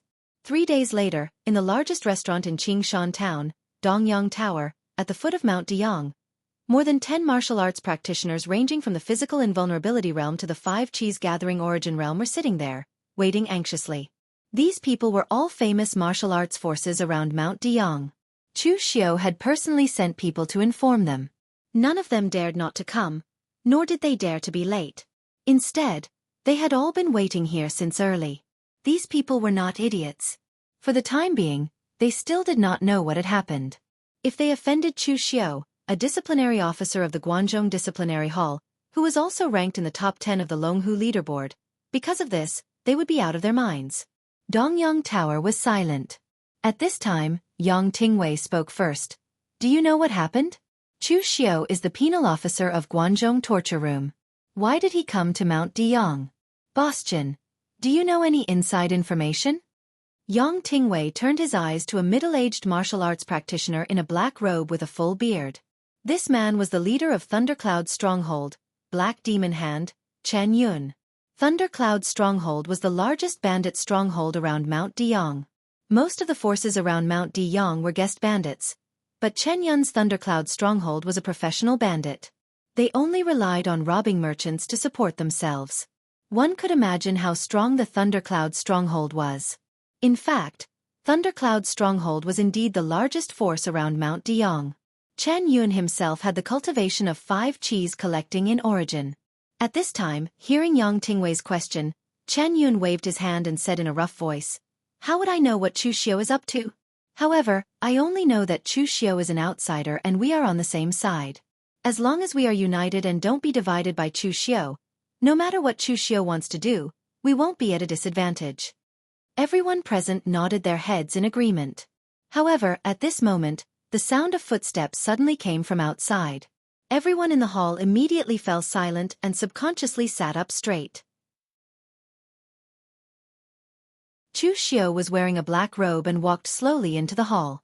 Although he was the youngest among the people present, the aura he carried was extremely terrifying. Every step he took seemed to trample on the hearts of the crowd, causing them to feel uneasy. Walking straight to the main seat, Chu Xiu knocked on the table and said in a deep voice, "My name is Chu Xiu. I am the Guanxi penal officer under the Guanzhong torture room. I think everyone should know me." Yang Tingwei was the first to stand up and said, "Official Chu is famous in the martial world. Of course we know you. I am Yang." However, before Yang Tingwei could finish, he was interrupted by Chu Xiu. Chu Xiu said coldly, "There is no need to introduce yourself. I don't have that much time to listen. You only need to know who I am. As for who you are, I have no time or interest to know." As soon as this was said, Yang Tingwei's face immediately turned red.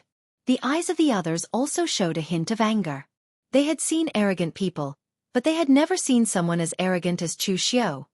"It was you, Chu Xiu, who called us here, but now you don't even want to know our names and identities. What is this? Humiliation. You deliberately called us here just to humiliate us?"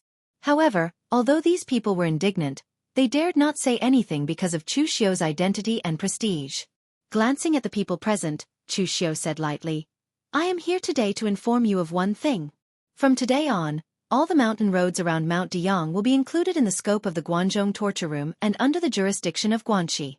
The local martial arts forces will also be under the supervision of the Guanzhong torture room. Don't be a bandit anymore. It is too degrading and you can't get any benefits. From today on, your forces will set up checkpoints on the mountain roads around Mount Deyong and collect tolls. As long as the caravans pay the tolls, you must ensure their safety. You can discuss the tolls yourself, but 60% of them will be handed over to the Guanxi branch." As soon as this was said, the people present suddenly exploded. They had never expected that this time, Chu Xiu came to take them in, and even wanted to deprive them of all their current benefits.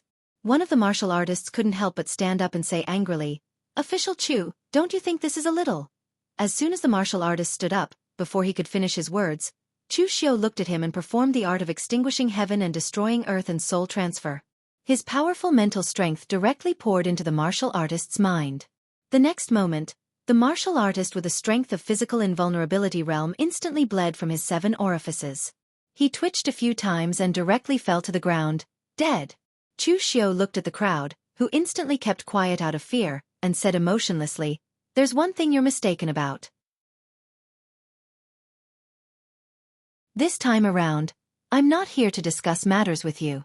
I'm just here to inform you. So what you need to do is to obey. Of course, you can also choose to resist. This is your freedom."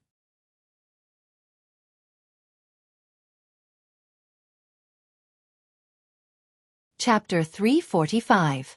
Chu Xiao's domineering attitude infuriated everyone present. But what could they do besides being angry? Be it in terms of strength or status, they were not a match for Chu Xiao. If they were to jump out and oppose Chu Xiao at this time, even if they were to say one more word like that fellow just now, it would be a very miserable thing.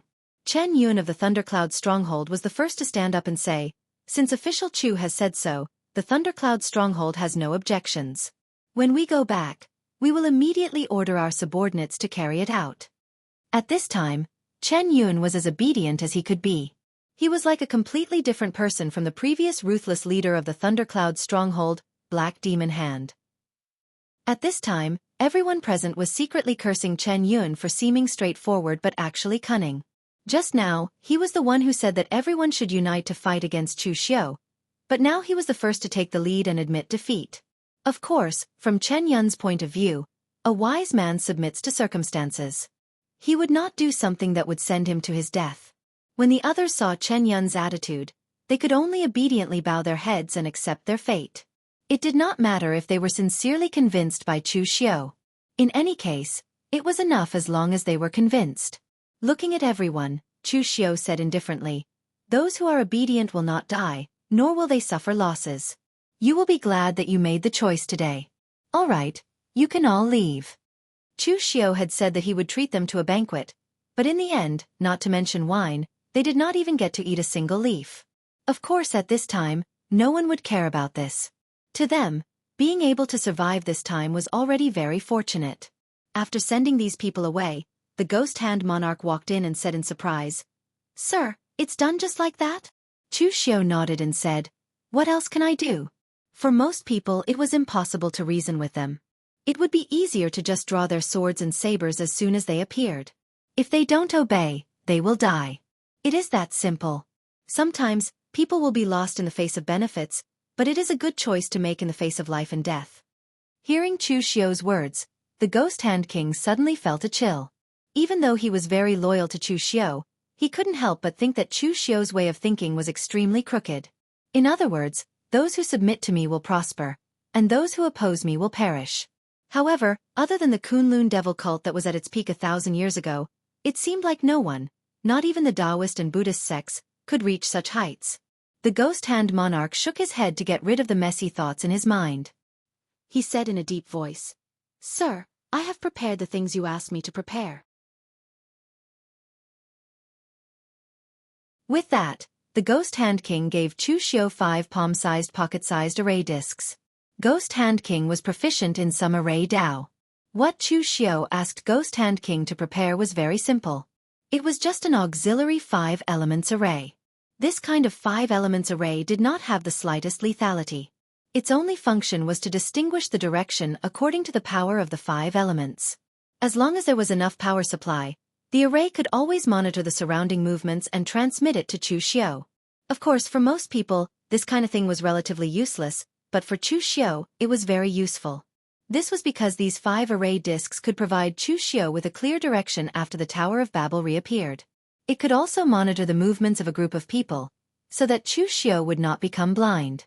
In the original plot, Chu Xiao had heard that after the Tower of Babel was opened, not only would one be lost to the point of not being able to distinguish north from south, but they would also not be able to distinguish between the sky and the ground. When the time came, those who were still in the Tower of Babel would be permanently sealed underground. At that time, there seemed to be no other way but to commit suicide. The martial arts forces around Mount Deyang had been controlled. In the past few days, Chu Xiao had carefully set up the array discs on Mount Deyang, not wanting others to find them. The name Mount Deyang was very domineering, But in fact, Mount Deyong was not very big. Legend had it that Mount Deyong was also a famous mountain and river in the past. It had even produced an emperor of a country, so it was respectfully called Mount Deyong. There were also top sects in the world on the mountain. Unfortunately, during the Great Calamity 10,000 years ago, the once majestic and magnificent Mount Deyong had been reduced to its current state. It was just an ordinary little hill. However, Chu Xiu knew that although the legend was not credible, it was not groundless. There were no top sects in the pugilistic world on Mount Deyong, but there was something left by the top sects in the pugilistic world, which was the Tower of Babel. The builders of the Tower of Babel were established by a famous sect in ancient times, the Tongtian martial sect. The Tongtian martial sect was a very strange sect. They practiced Taoism, Buddhism, and Diabolism at the same time. In addition to these three mainstream martial arts, the Tongtian martial sect was interested in practicing any strange martial arts and incorporated it into their own martial arts system. The Tower of Mount Deyong was not where the Tongtian martial sect used to be. It was just a branch established by the Tongtian martial sect. In the past, the Tongtian martial sect had built dozens of Tower of Babel in the world. The disciples of the Tongtian martial sect could practice in them, and it was also convenient for them to collect all kinds of strange cultivation methods from all over the pugilistic world. However, the most strange thing was not these, but the idea of the Tongtian martial sect, which was to use martial arts to reach the heavens. The Tongtian martial sect firmly believed that when martial arts were practiced to the extreme, they could break the shackles of the world, break the void, transcend the human body, and become an immortal. The so-called immortals and Buddhas were all cultivated by people, so they did not care about the difference between Taoism, Buddhism, and Diabolism. Anyway, in their eyes, these things were just tools on their way to heaven. Breaking the void with martial arts was just a legend. No one knew whether anyone succeeded or not. In the past, Ning Xuanji was called an immortal, but the people in the pugilistic world also knew that he was still a human and could not become an immortal. In martial arts, there was no strongest martial arts, only the strongest people. Therefore, the ancient people were not necessarily stronger than the modern people. What Ning Xuanji could not do, no one could do in ancient times. Otherwise, the Tongtian martial sect would not have held this obsession for so long until they were completely destroyed during the Great Calamity of ancient times. Today, the location of the Tongtian martial sect had long disappeared. Only some sporadic remains of the Tower of Babel would appear.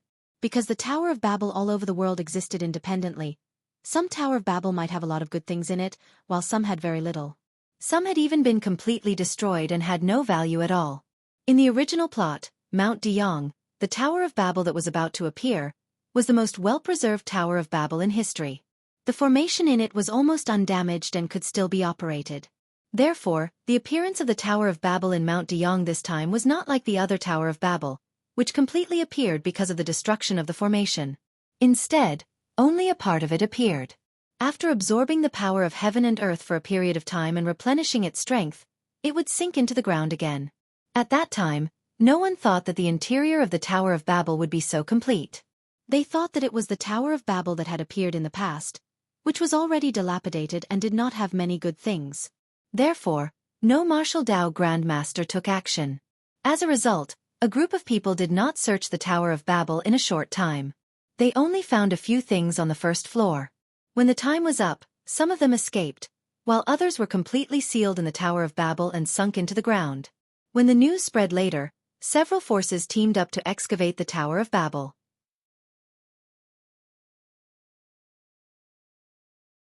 There were even martial Dao Grand Masters who tried to break the formation by force.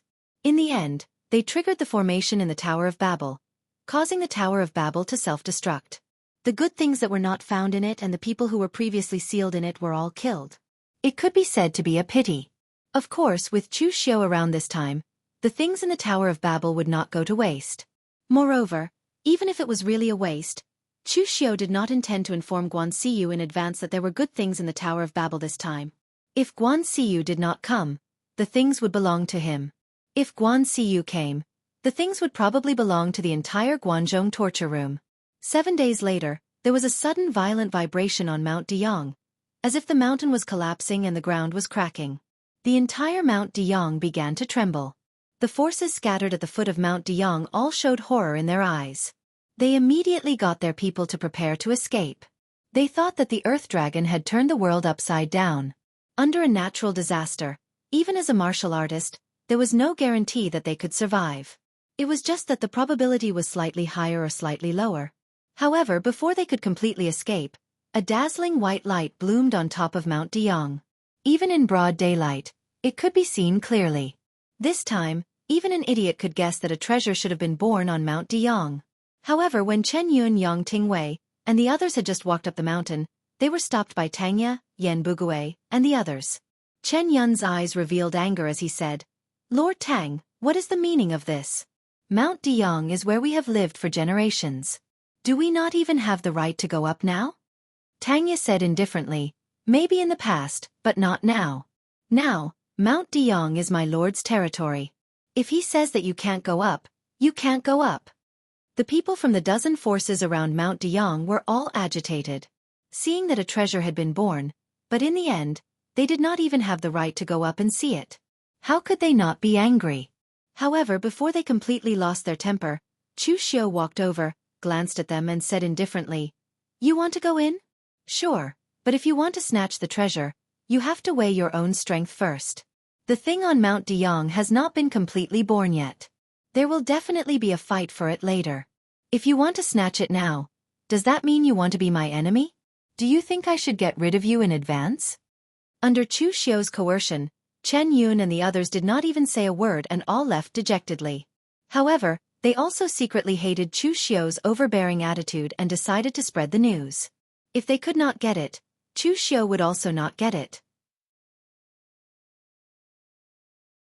Looking at these people's backs, Tangya stood behind Chu Xiu and asked, "Lord, do we need to kill all of them? These guys are holding a grudge. I'm afraid they will spread the news." Chu Xiu pointed at the soaring white light and said, "This thing is too conspicuous, and it has not been completely born yet. As long as you are not blind, you will be able to see it. Let them spread the news. A bunch of small fries will not attract the attention of the big shots no matter how much they spread the news. On the contrary, if I kill all of them, it will attract the attention of others."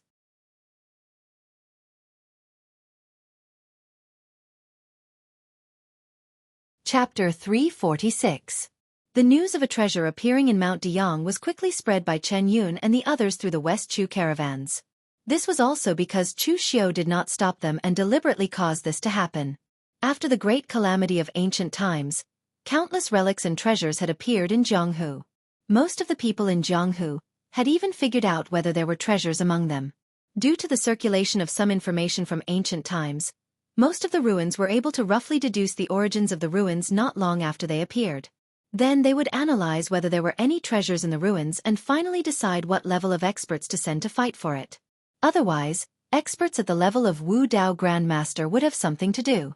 Even if they had free time, they would still delay their own cultivation. This time, some forces around Mount Deyong did not find anything special after hearing about the appearance of the Tong Tian Tower. It seemed that Mount Deyong did not have any top forces in the past. Moreover, this matter was spread by some small characters. There was no detailed information, so it was not worth making a big fuss about. However, although they wouldn't make a big fuss about it, the people who heard about it wouldn't be indifferent. Even if they sent some people to take a look, it would still be good to test the waters. What if they were lucky and there really was something good inside? For so many years, most of the forces in the Jianghu had done this, and some rogue martial artists and small sects would join in the fun. For them, it didn't matter if the things inside were good or bad, as long as they got a chance, they would never be able to get enough of it. Therefore, in just 2 days, many individual cultivators and people from some small forces who happened to hear the news nearby came. At this time, on Mount Deyong, a large area of land had cracked, and a strange round tower broke out of the ground, revealing a height of several feet. In the past, most towers had been square, but this Tower of Babel was round. It also represented that the sky was round and the earth was square, and it could reach the heavens. The appearance of the Tong Tian Tower was extremely huge, with a radius of several hundred feet, and this was only the appearance. There was a space formation inside, which was even more huge. The entire Tong Tian Tower was made of a kind of white stone. It was unknown whether it was because of the formation or the material, but the Tong Tian Tower shone with a thick layer of white light. Even in the daytime, it was exceptionally dazzling. With so many people here, this time, Chu Xiao didn't let anyone seal off the Tower of Babel. Right now, only some small characters had come, so sealing them would still be of some use.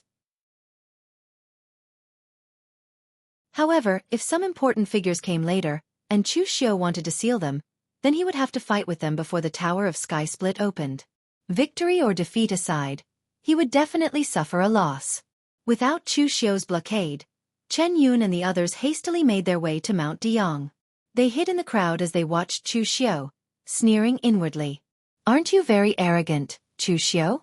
Now that more and more people had come, it had to let go of Mount Deyang and let the others in. Moreover, after learning that the relic turned out to be the Tower of Sky Split, Chen Yun and the others were very excited. The appearance of Sky Split Tower ruins could be traced. Throughout history, there had already been several Sky Split towers that had appeared. Excluding the few that had been completely destroyed, there were still many good treasures left. Although those top sects didn't care too much about them, for these rogue martial artists and martial artists that came from small forces, they could be called precious treasures. Just obtaining one of these treasures could change their destiny. At this time, the situation on Mount Deyang was a bit delicate. Chu Xiao was standing in front of the main entrance of the Tower of Sky Split, which was the best position. As long as the Tower of Sky Split opened, he would definitely have the upper hand. When the others saw this scene, they rolled their eyes and had some ideas. A short and fat middle-aged man wearing a black flowery robe walked out. He cupped his hands towards Chu Xiao and said with a smile, "I am Yin Luohua of the Shu land of West Chu. I have long heard of official Chu's reputation in the Jianghu. This time, I have specially come to get to know you." Seeing this short and fat middle-aged man, the people present immediately whispered. This person's reputation in the West Chu land was not small. 3 Poison Devilfinger, Yin Luohua was considered a character among the rogue cultivators of West Chu. He was a famous unity of the world realm martial artist. This person came from a humble background and didn't have a strong inheritance. The only thing that stood out was that he had refined 3 fingers on his left hand into poison fingers. He had absorbed countless poisons and could even corrode qi. Those who touched it would even have their internal organs and meridians corroded by the poison.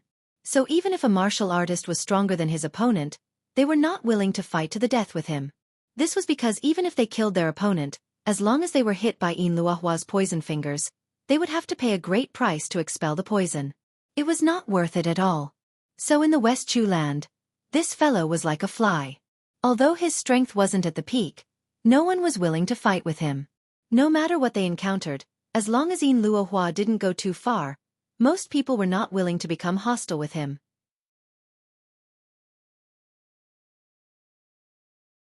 At this time, Yin Luohua stood out to get close to Chu Xiao. His goal was very clear. He wanted to stand in Chu Xiao's position.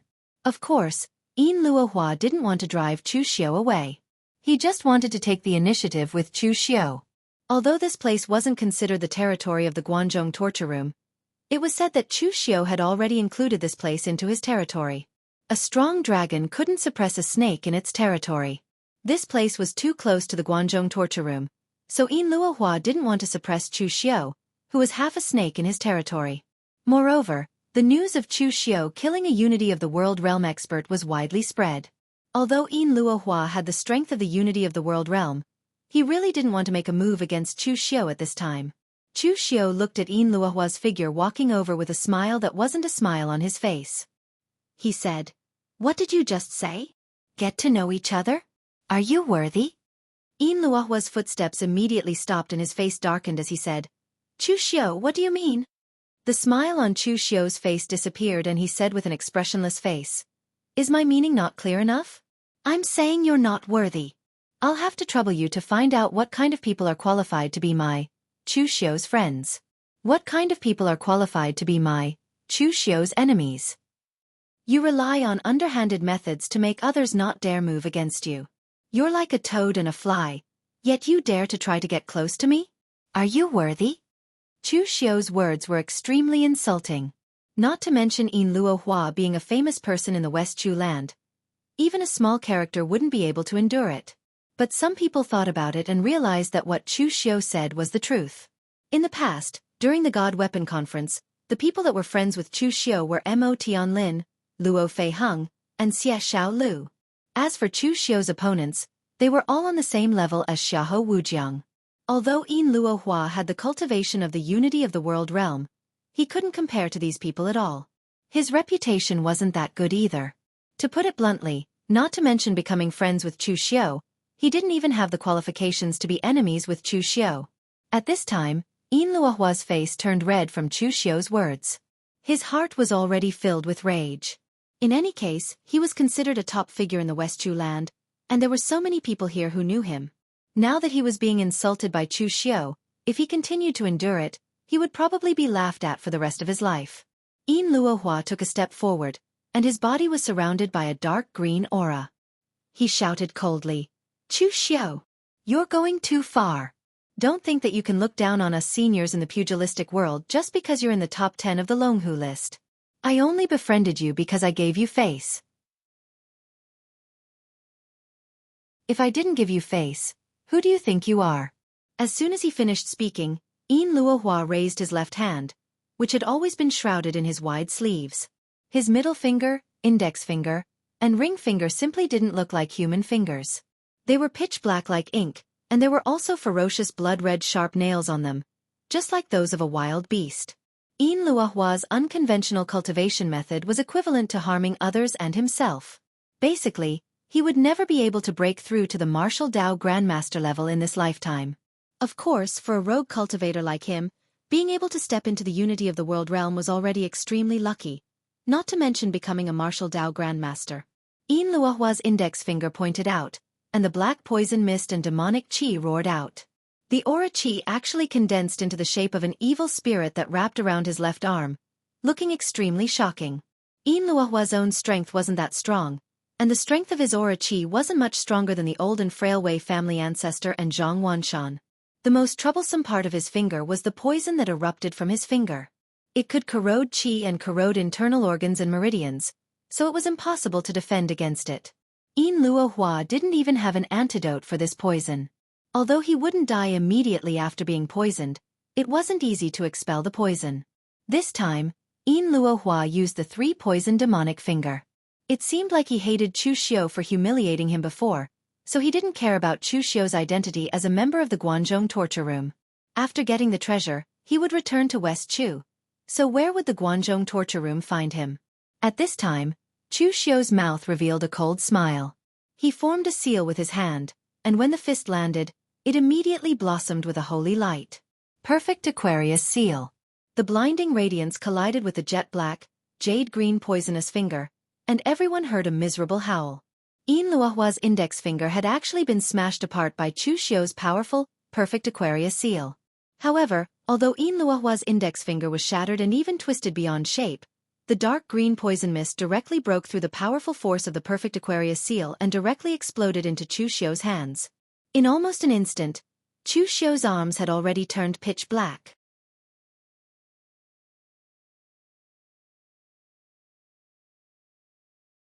Chapter 347. The exchange between Chu Xiu and Yin Luohua had caused the eyes of everyone present to twitch. The strength of these two people was truly astonishing. A single exchange had resulted in a situation where both sides were heavily injured. Chu Xiu's Buddhist seal technique directly shattered one of Yin Luohua's fingers. It seemed that he would not be able to recover. From now on, his nickname would become Double Poison Devil Finger. On the other hand, Chu Xiu was also at a disadvantage. Both of his arms were contaminated with Yin Luohua's poison. It would be impossible for him to participate in the fight for Tong Tian Tower. Although Yin Luohua lost one of his fingers, he still had two fingers. In this way, Chu Xiu was at a greater disadvantage. However, from this point of view, Chu Xiu really had the strength to fight against a unity of heaven and man realm martial artist. But this time, he encountered Yin Luohua, who was difficult even for martial artists of the same level. It could only be said that Chu Xiu was unlucky. However, at this time, Chu Xiu formed the inner lion seal in his hand. While suppressing his body, the glazed gold thread goo in his body suddenly burst out with a strange golden light, directly expelling the poison in his body. Chu Xiu shook his hand, and two streams of pitch-black blood sprayed out. When it landed on the ground, it immediately gave off a white smoke. The glazed gold thread goo was the supreme goo of Miaojiang moon worshipping cult. Its original form was several kinds of powerful poisonous insects. It could be said that it could suppress most poisons. Not to mention that Chu Xiao had the inner lion seal technique that could suppress his own injuries. Seeing that Chu Xiao could so easily expel Yin Luohua's poison from his body, and only lost a little bit of qi and blood, everyone present sucked in a breath of cold air. Was this Chu Xiao immune to poison?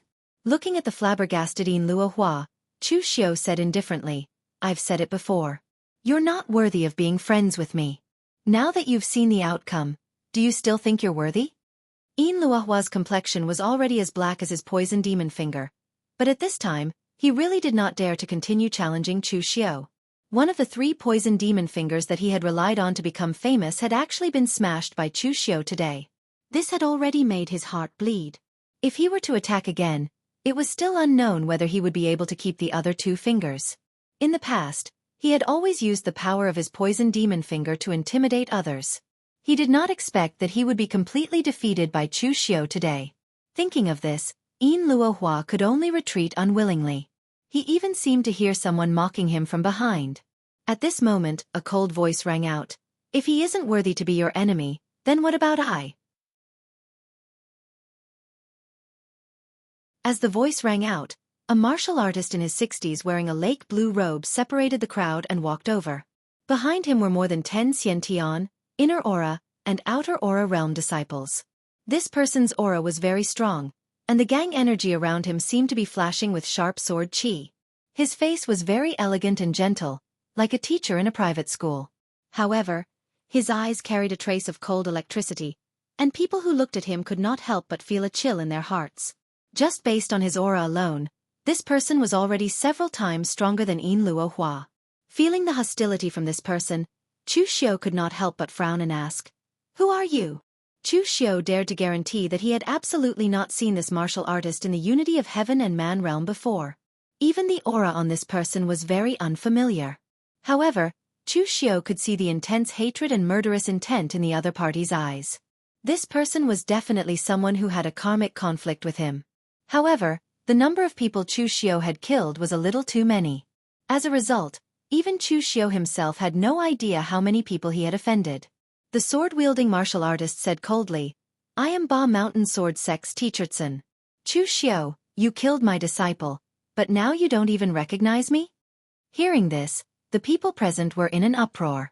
This person was the elder of Ba Mountain Sword Sect, Sorrowful Autumn Poem, Teachertsen. Because Mount Deyang was close to the southwest of West Chu and the southeast of Eastern Qi, these 2 places had the most martial artists present. But Mount Deyang was on the border of West Chu, so the West Chu martial artists were more numerous. They had naturally heard of this famed elder of Ba Mountain Sword Sect. Teachertsen's background was quite legendary. He only officially started cultivating martial arts in his 30s. Before he started cultivating martial arts, he was really a teacher in a private school. Because his surname was Tsen, the students respectfully addressed him as Teacher Cn. In reality, his real name was naturally not Teacher Cn. Later, due to a great change in his family, Teachertsen was accidentally saved by the people of Ba Mountain Sword Sect, and also accidentally joined the Ba Mountain Sword Sect. Everyone knew that it was important to build a solid foundation in martial arts from childhood. But Teachertsen had only started cultivating halfway, and it was already good that he could even start. But who would have thought that Teachertsen's talent was so great? Even though he had missed the best period of cultivation, his cultivation had advanced by leaps and bounds, even faster than some young disciples. As a result, Teachertsen quickly stepped into the realm of unity of heaven and human, and became an elder of Ba Mountain Sword Sect. But it was a pity that the step of martial arts grandmaster did not rely on talent. It also required enlightenment and accumulation. What Teachertsen lacked was the accumulation from childhood and youth. This caused him to have almost no chance of becoming a martial arts grandmaster in this life. But fortunately, Teachertsen did not place too much importance on that realm. In these years, as an elder of Ba Mountain Sword Sect, Teachertsen had taught many disciples. Among them, Zhang Bai Tao, who had been killed by Chu Xiao, was the one who had left the deepest impression on him. Zhang Bai Tao was not the most talented among his disciples, but he was the most hard-working one. Teachertsen admired this. Last time, when Zhang Bai Tao had gone home to visit his family, Teacher Tsin had secretly given Zhang Baitao some good things for him to give to his father. But Teacher Tsin had never thought that his most beloved disciple would disappear without a trace. When Teacher Tsin had asked the people of Wind Sweeping Building to investigate, he found out that Zhang Baitao had died at the hands of Chu Xiao. In the past, Teacher Tsin did not have the opportunity to travel from West Chu to Northern Yen to find Chu Xiao for revenge. But now, the enemy who had killed his disciple was right in front of him. This time, Teacher Tsin could not hold back. Chu Xiao thought for a while and finally remembered who the person in front of him was. "You are that Zhang Baitao's master? Sorry, I really did not know. Too many people have died in my hands. If I had to write down the names of every single one of them, wouldn't I be too busy?" A murderous glint appeared in Teacher Tsin's eyes. Purple light flashed in his hand as he gripped the hilt of his sword. But at this time, a disciple behind him pulled on Teacher Tsin's sleeve and said in a low voice, "Master, don't be rash. After we enter the Tower of Babel, we will take revenge for junior brother. If we act now, we will only be a joke to others." This time, Teacher Tsin had brought his disciple to travel the martial world. Coincidentally, he had heard the news that a treasure had appeared on Mount Deyang, so he had rushed over. He did not expect to meet Chu Xiao. Teacher Tsin was usually very calm, but today, he had seen the enemy who had killed his disciple, so he was a little rash. He looked around and saw that everyone else was waiting to watch a good show. In their opinion, Chu Xiao and Teacher Tsin were both from great forces and powerful existences. It would be best for them to have a life-and-death battle here. If one of them died, there would be one less, and they would have a better chance. Teacher Tsin loosened his grip on his sword, but at this time, a voice sneered. "Your Ba Mountain sword sect really has no guts. He killed your disciple, but you are still hesitating here." Two people walked out of the crowd, both wearing embroidered robes and a crown. The younger one was Xiahou Wujiang, and the older one was a middle-aged man at the Unity of Heaven and Man realm.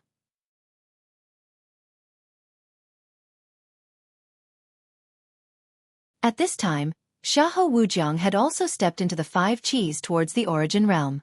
This surprised Chu Xiao greatly. It was not that Chu Xiao looked down on Xiahou Wujiang, but it was because his path was different from Xiahou Wujiang's. Chu Xiao walked the path of battle and killing. It was easier to break through in fierce battles of life and death. Xiahou Shi mainly cultivated the imperial spirit art, and the growth of her mental power was much slower than the cultivation of her inner strength and physical body. But now, Xiahou Wujiang had also stepped into the 5 Qis towards the Origin realm. This speed was very terrifying. Looking at Chu Xiao, Xiahou Wujiang's eyes bloomed with murderous intent and coldness. Last time, he had suffered a great loss at the hands of Chu Xiao. His maidservant, Chon'er, had been killed, and this matter had been known by the entire underworld. This had caused his reputation to plummet, and he had caused countless troubles. In the end, he had been grounded by his father. But no matter what, his father Xiahou Zhan was the patriarch of the Xiahou clan, and he still felt sorry for him. Although he ordered Xiahou Wujiang to go into seclusion to reflect, he specially found a treasure that could increase mental power. He gave Xiahou Wujiang the great sun's epiphyllum that bloomed every 100 years at noon to refine it. Finally, he stepped into the 5 Qis towards the Origin realm. Only then did Xiahou Wujiang come out. But while Xiahou Wujiang's grounding was lifted, Xiahou Zhan was still worried about his son. He was worried that he would cause trouble again, so he sent a trusted martial artist to follow him. In name, it was protection, but in reality, it was surveillance. This martial artist at the Unity of Heaven and Man realm would not listen to Xiahou Wujiang for everything. Once Xiahou Wujiang did something dangerous, this martial artist would step in to stop him. Chu Xiao narrowed his eyes at Xiahou Wujiang and said indifferently, "So it's you. This time, you're not hiding in the dark and scheming, and you're attacking openly? Last time, I said that if you want to play, I'll play with you to the end. Xiahou Wujiang, you still have the nerve to say that others have no guts. In fact, you have no guts either. You hid in the dark and didn't show up, letting a woman take the lead. After I killed her, you didn't even dare to let out a fart. Tell me, aren't you very gutless? Chu Xiao, you're courting death." Xiahou Wujiang took a step forward, and the mysterious aura around him dissipated. He looked at Chu Xiao with a ferocious killing intent. But before he could make a move, a deafening roar came from the foot of the mountain. "Chu Xiao! Today, I must kill you as a sacrifice to senior brother Hang Shan's soul in heaven. Hearing this voice, everyone present was stunned. How many people did this Chu Xiu offend? Why did everyone have a grudge against him? Chu Xiu also frowned. He felt that he seemed to be a little unlucky at this time. In the original plot, he did not know who the people who came to the Sky Split Tower this time were, but it could not be so coincidental that they were all his enemies, right? Who were the people who came this time?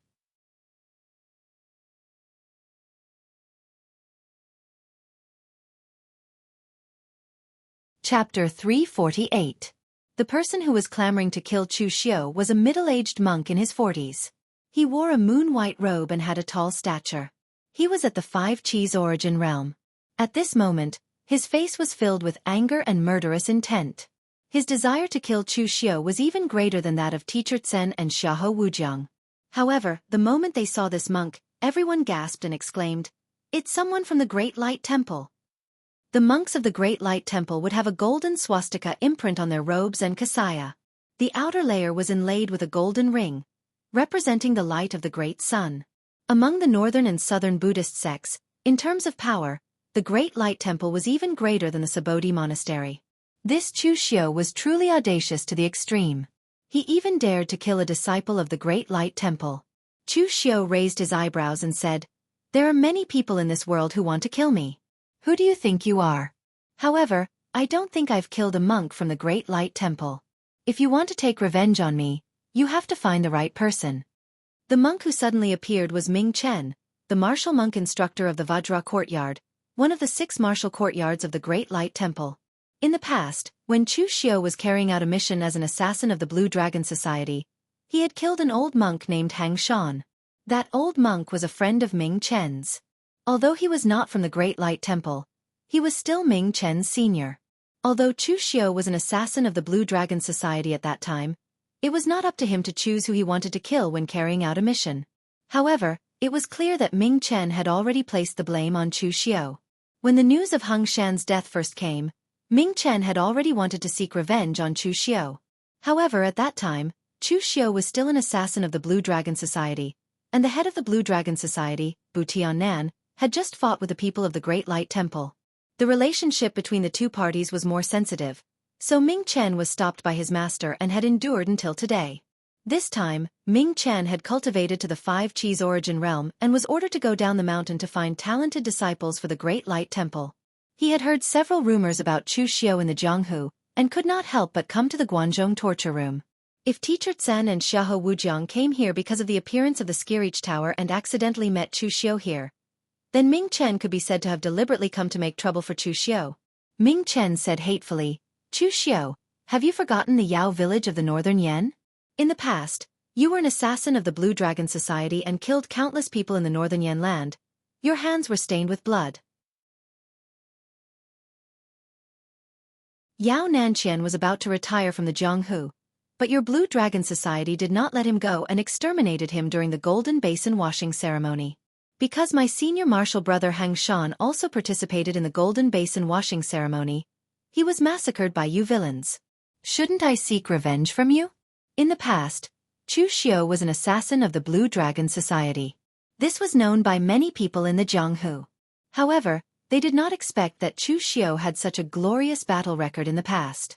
Chu Xiu raised his eyebrows and said, "Yao village? You are here to seek revenge for that meddling old monk Hang Shan? What a joke.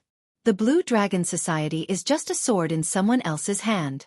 It is not that the Blue Dragon Society did not want to let Yao Nanqian go, but that the person who hired the Blue Dragon Society did not want to let Yao Nanqian go. As for that old monk Hang Shan, it is even more ridiculous. The Blue Dragon Society's target was not him, but he jumped out to meddle in other people's business and died. Who can he blame? Back then, there were many people who participated in the Golden Basin washing ceremony. Why did that old monk Hang Shan die? Wasn't it because he was meddling in other people's business?" When Chu Xiu said this, everyone present felt that it was very reasonable. However, to Ming Chen, Chu Xiu's words were a provocation and an insult to senior brother Hang Shan. Ming Chen released a golden aura around his body. He looked at Chu Xiu and said in a deep voice, "In the past, Master told me to consider the big picture and not to seek revenge on you. The guardian warrior's angry gaze is to suppress evil and slay devils. Killing one person to save 10, not to fight for revenge. But now, it seems that Master was wrong. All these years, countless innocent people have died in the hands of you, Chu Xiao. Although you are not of the demonic path, your methods are more cruel and ruthless than those martial artists of the demonic path.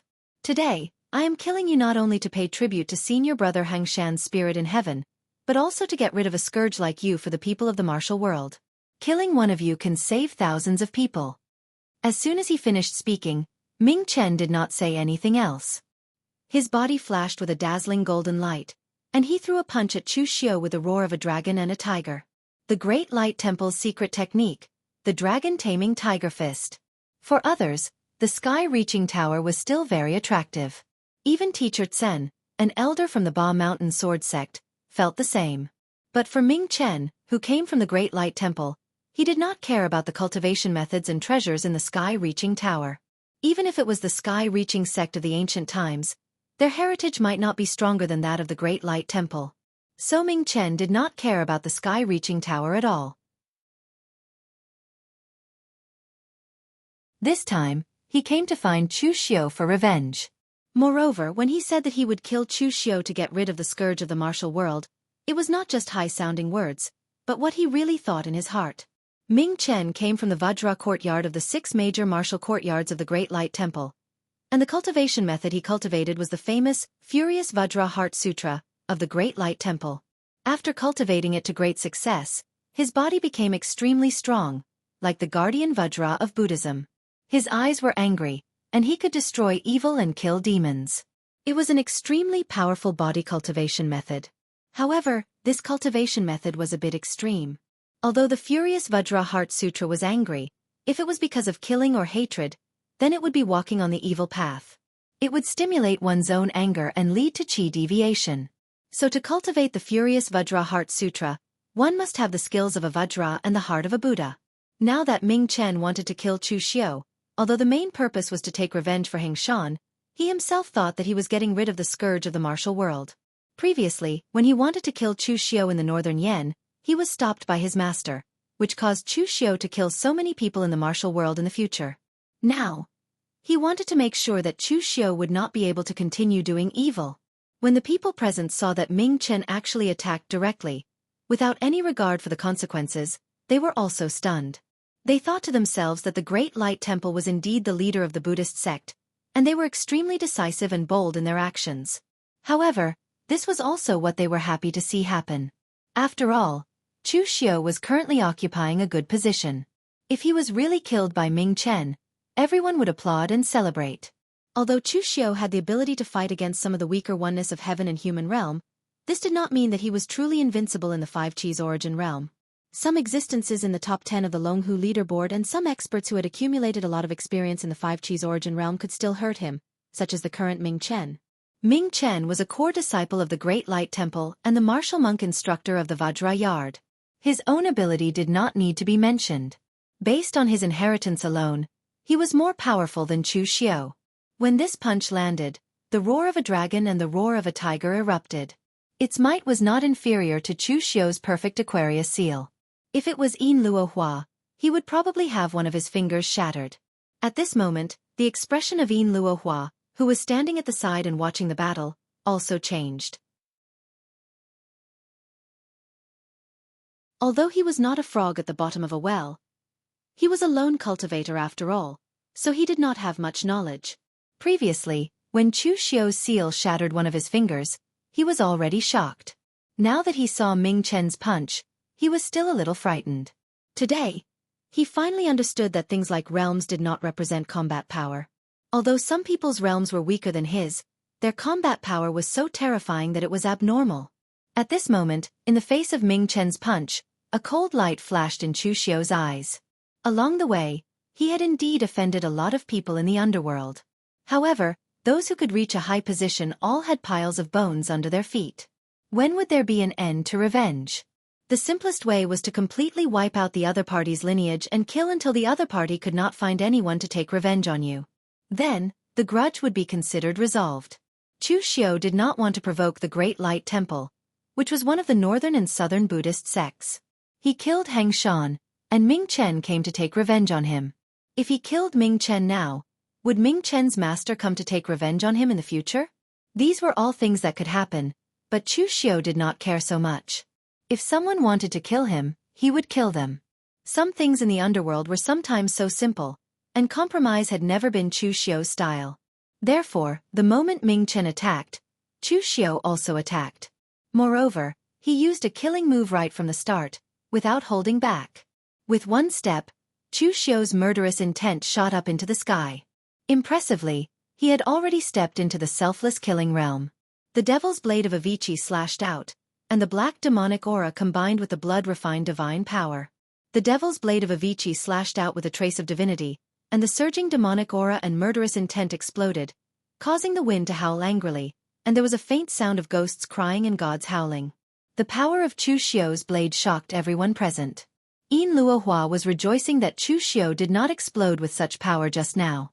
Otherwise, the price he had to pay would not be as simple as losing a finger. Tichertsen's expression was also solemn. This Chu Xiu's combat strength was beyond his expectations. If it were him, could he win against Chu Xiu?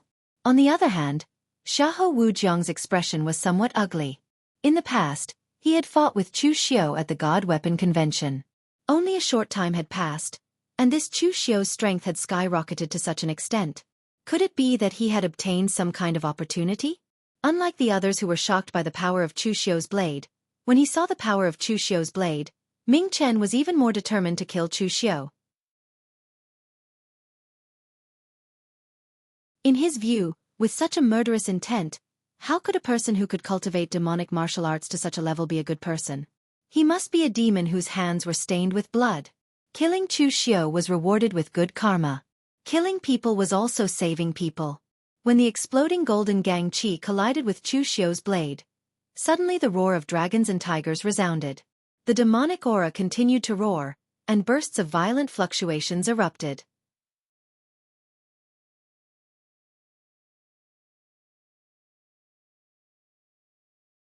Chapter 349. The people of Jianghu all thought that Taoist martial artists paid the most attention to their foundations, but in reality, Buddhist martial artists paid even more attention to their foundations than Taoist martial artists. When Taoist martial artists gained enlightenment, their understanding of the state of mind was even above the accumulation of their own realm. This was the so-called, once you gain enlightenment, you will soar to the heavens. As for Buddhist martial artists, especially those from the Great Light Temple, they paid particular attention to progressing step by step. First, they would recite Buddhist scriptures to cultivate their mind, then they would train their muscles and bones, and finally, they would be taught some secret techniques of the Buddhist sect. Therefore, very few people in Jianghu would be able to see young Buddhist disciples roaming the Jianghu, and many times, the disciples of the Great Light Temple would not even appear on the Longhu leaderboard. When the young martial artists of other sects roamed the Jianghu, the young disciples of the Great Light Temple were still cultivating in the temple, training their muscles and bones. On this generation's Longhu leaderboard, the Great Light Temple even produced a wisdom king Zongxian, which was already considered a rare occurrence. It could only be said that Zongxian's talent was amazing. Therefore, as long as one was a disciple of the Great Light Temple who was qualified to roam the Jianghu, their strength would definitely be extraordinary. It could be said that even the most ordinary disciple would be of a much higher quality than the same-level martial artists of other sections. Ming Chen was the martial monk instructor of the Vajra institution, so he was not an ordinary disciple. Using his fist to meet the saber, in the midst of the endless golden Buddhist light and demonic chi exploding, Chu Xiu's extremely sharp saber directly tore through Ming Chen's Buddhist light, and with a loud bang, it directly chopped onto his fist. However, when the saber was about to reach his body, Ming Chen's fist bloomed with a layer of seemingly solid golden light. His entire face became extremely solemn, as if he had been possessed by Vajra. A violent clanging sound was heard, and Chu Xiu's saber seemed to have chopped onto a blunt object, almost producing sparks. Everyone present looked at Ming Chen with even more shocked gazes. This monk was actually using his physical body to forcefully resist a sixth transformation supreme-grade precious weapon. Was he still human? Xiahou Wujiang frowned and said, "The monks of the Great Light Temple are so fierce? Seventh uncle, can you beat him?" The person that Xiahou Wujiang called seventh uncle wasn't Xiahou Wujiang's real seventh uncle. And he wasn't a member of the Xiahou clan either. Instead, he was a follower of the Xiahou clan and one of Xiahou Zhan's trusted subordinates.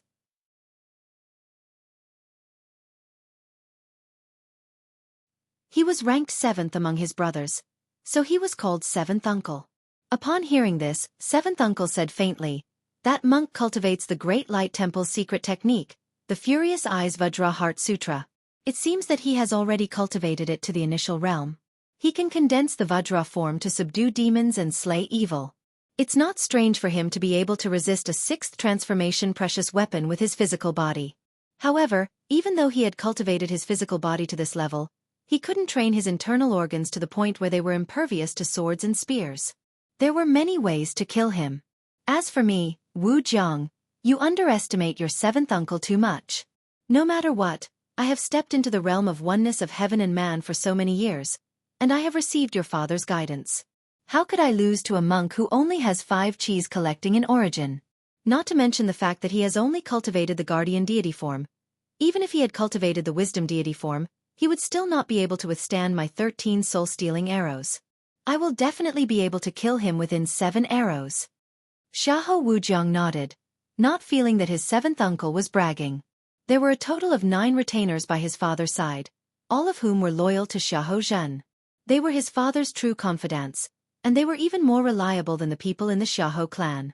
Therefore, these people were all carefully selected.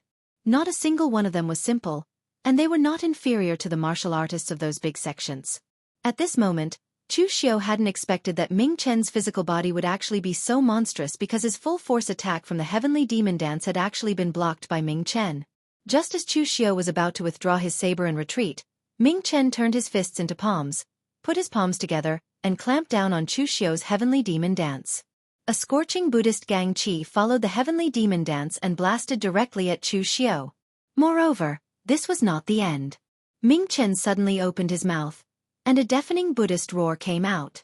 It was like a thunderclap, and the others could not help but cover their ears. Great Light Temple's secret technique. 9 transformation lion's roar. Zhen formula. As soon as the lion's roar was released, Ming Chen's feet moved, and his body was like a divine dragon swinging its tail. With a powerful gang qi, he kicked at Chu Xiu. The power that erupted at this moment was simply terrifying. From Ming Chen clamping down on Chu Xiu's heavenly demon dance and using his inner strength to counter it, to him using the 9 transformation lion's roar, and finally kicking at Chu Xiu, this series of changes was simply too much for the eyes to take in. It was extremely fast, and it shocked everyone the strength of the Great Light Temple's martial artists. There was no need to mention Chu Xiu's strength. He was ranked 6th on the Longhu leaderboard, and he had the battle record of killing a oneness of heaven and man realm martial artist. He was definitely a famous figure in the underworld. Moreover, this Ming Chen was a nobody. At the very least, no one present had heard of his name. In the end, such a nameless person was able to force Chu Xiu to a dead end in a fight with him. The Great Light Temple's ability could be seen clearly. Of course, everyone present thought that Ming Chen had forced Chu Xiu to a dead end, but Chu Xiu did not think so. Ming Chen lived up to his name as the martial monk instructor of the Great Light Temple. He had a wealth of battle experience, and every martial art technique he used could be said to be extremely proficient. Even when Chu Xiu used the heaven sun gazing at air to observe, he could not see any flaws. Of course, Chu Xiu's sun gazing at air was only at the entry level. If he could cultivate it to a small success level, he might be able to see more things, and even predict his opponent's attack trajectory. However, he could not find any flaws at the moment. However, this was not important. Chu Xiu had never been someone who relied on expecting his opponent to make a mistake to turn the tables.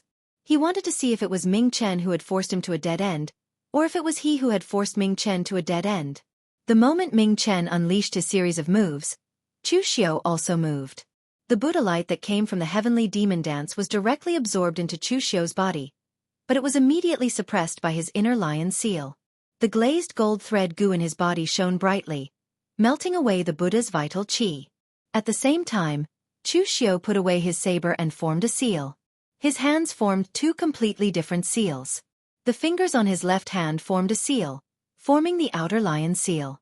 In an instant, the sound of thunder exploded, but it was loud enough to be heard. The sonorous and thunderous sound of thunder seemed to be solid as it blasted towards Ming Chen. His right hand formed a fist seal, forming the great Vajra wheel seal. When the seal fell, it was like a Vajra suppressing a demon. With an unparalleled power, it directly collided with Ming Chen's foot. Seeing this scene, Ming Chen's eyes revealed a look of shock. Chu Xiu's outer lion seal was too similar to the Great Light Temple's 9 transformations lion roar. In fact, if Ming Chen had not cultivated the 9 transformations lion roar, he would have even thought that Chu Xiu had secretly learned the Great Light Temple's cultivation method. It was still unclear which was stronger between the outer lion seal and the 9 transformations lion roar, but Chu Xiu's mental strength was much stronger than Ming Chen's. When the outer lion seal appeared, the powerful power of loud enough to be heard directly suppressed the 9 transformations lion roar sound waves. It resounded in Ming Chen's ears, causing him to groan. His body slowed down, and the vital qi around him was slightly dispersed by the outer lion seal. At this moment, Chu Xiu's great Vajra wheel seal collided with Ming Chen's foot. With a loud bang, Ming Chen's figure was directly sent flying by Chu Xiu. Seeing this scene, everyone was stunned. They could not figure out what was going on. Ming Chen was a master of the Great Light Temple, and Chu Xiu's actions were definitely not good. The cruel and ruthless demonic saber should have been the martial arts used by Chu Xiu, but now he was using Buddhist martial arts to fight Buddhist martial arts and sent Ming Chen flying. What was this? No matter how you looked at it, it was ironic. Chu Xiu pressed forward, his hand forming a perfect Aquarius seal. He directly pressed the seal down on Ming Chen, who had not yet landed on the ground. An unparalleled brilliance bloomed, making Chu Xiu look like an eminent monk of the Great Light Temple. Ming Chen roared angrily, and both his hands were like a demon-subduing pestle. Vajra demon subduing pestle. There was a violent explosion of Gang Qi, and Ming Chen was directly smashed into the ground by Chu Xiu. Even his calves were submerged in the ground. Although his arms were still surrounded by the golden Buddhist light, his hands could not help but tremble. It was true that Ming Chen's accumulation was deep, but Chu Xiu's powerful cultivation method of combining Taoism, Buddhism, and demon was even more profound than Ming Chen's. The furious Vajra Heart Sutra had made Ming Chen's body incomparably strong, so strong that he could resist Chu Xiu's demonic dance. However, it didn't mean that his entire body had been trained to be like an Iron Man. The shock to his internal organs caused by the powerful force could still cause him a certain amount of damage. Now Chu Xiu was like this, directly crushing Ming Chen with absolute power. After the perfect Aquarius seal, Chu Xiu formed a complicated seal with both hands. 5 rays of light, like the rotation of the great sun, grew endlessly and crushed toward Ming Chen. Sun Wheel Seal. The power of the 5 elements rotated endlessly, and when it came crashing down, even if Ming Chen condensed the Vajra form to resist, the Sun Wheel Seal still blasted him several feet into the ground. Seeing that Ming Chen had been suppressed, Chu Xiu turned around and blasted out a punch. Boundless killing intent seemed to condense into a substance. Forgetting heaven and forgetting self. Destroying heaven and forgetting self killing fist. Boundless killing intent soared into the sky. Ming Chen also chanted the name of Buddha, and his eyes were wide open, like the angry eyes of a Vajra. His right arm formed the demon-subduing seal, and when the seal fell, it collided with Chu Xiu's destroying heaven and forgetting self-killing fist. Suddenly, an earth-shattering sound erupted. The powerful force penetrated through his bones, and Ming Chen's figure retreated step by step. Every step he took caused the ground to crack. At this time, his arm was already twisted, and a stream of blood flowed from his mouth. Looking at Chu Xiu, Ming Chen's eyes showed a touch of regret. He did not regret coming to find trouble with Chu Xiu at this time and fighting to the death with Chu Xiu, but regretted that he did not persist in the past and kill Chu Xiu before he grew to this level. Wiping the blood from the corner of his mouth, Ming Chen chanted the name of Buddha, and traces of blood and qi integrated into the Buddha's light around him. Everyone could see that Ming Chen was ready to fight with his life. It seemed that he was indeed pushed to the extreme by Chu Xiu. If he did not fight with his life, he could only wait for death. However, in the field, Xiahou Wujiang, who was watching the battle, suddenly said coldly, "Seventh uncle, when this monk fights with his life, you also attack. Use the 13 soul-stealing arrows to kill Chu Xiu."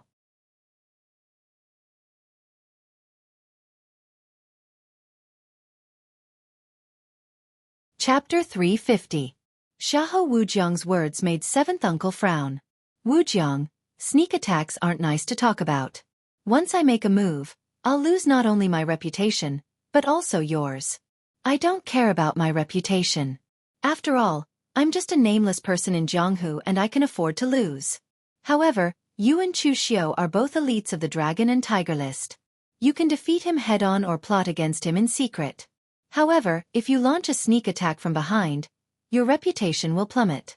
Besides, Chu Xiu has the Guanzhong torture room behind him, and he's now a torturer. I'm afraid it won't be so easy to deal with Guan Siyu if I sneak attack him. Xiahou Wujiang's face showed a hint of killing intent. Reputation? My reputation has been ruined since Chu Xiu killed Chan Er. What reputation do I need? In the pugilistic world, since ancient times, the winner is the king, and the loser is the thief. Now that I have sneak attacked and killed Chu Xiu, it is indeed damaging my reputation, but after a few years, Chu Xiu will be completely forgotten by the pugilistic world. At that time, who will remember these things? As for the Guanzhong torture room, seventh uncle, don't worry. Father told me last time that our Xiahou family doesn't need to worry about offending the Guanzhong torture room. The key is whether the offense is worth it. Last time I made a move against Chu Xiu, I've already made a death feud with Chu Xiu. He's now a torturer, and no one knows whether he'll become the master of the Guanzhong torture room in the future.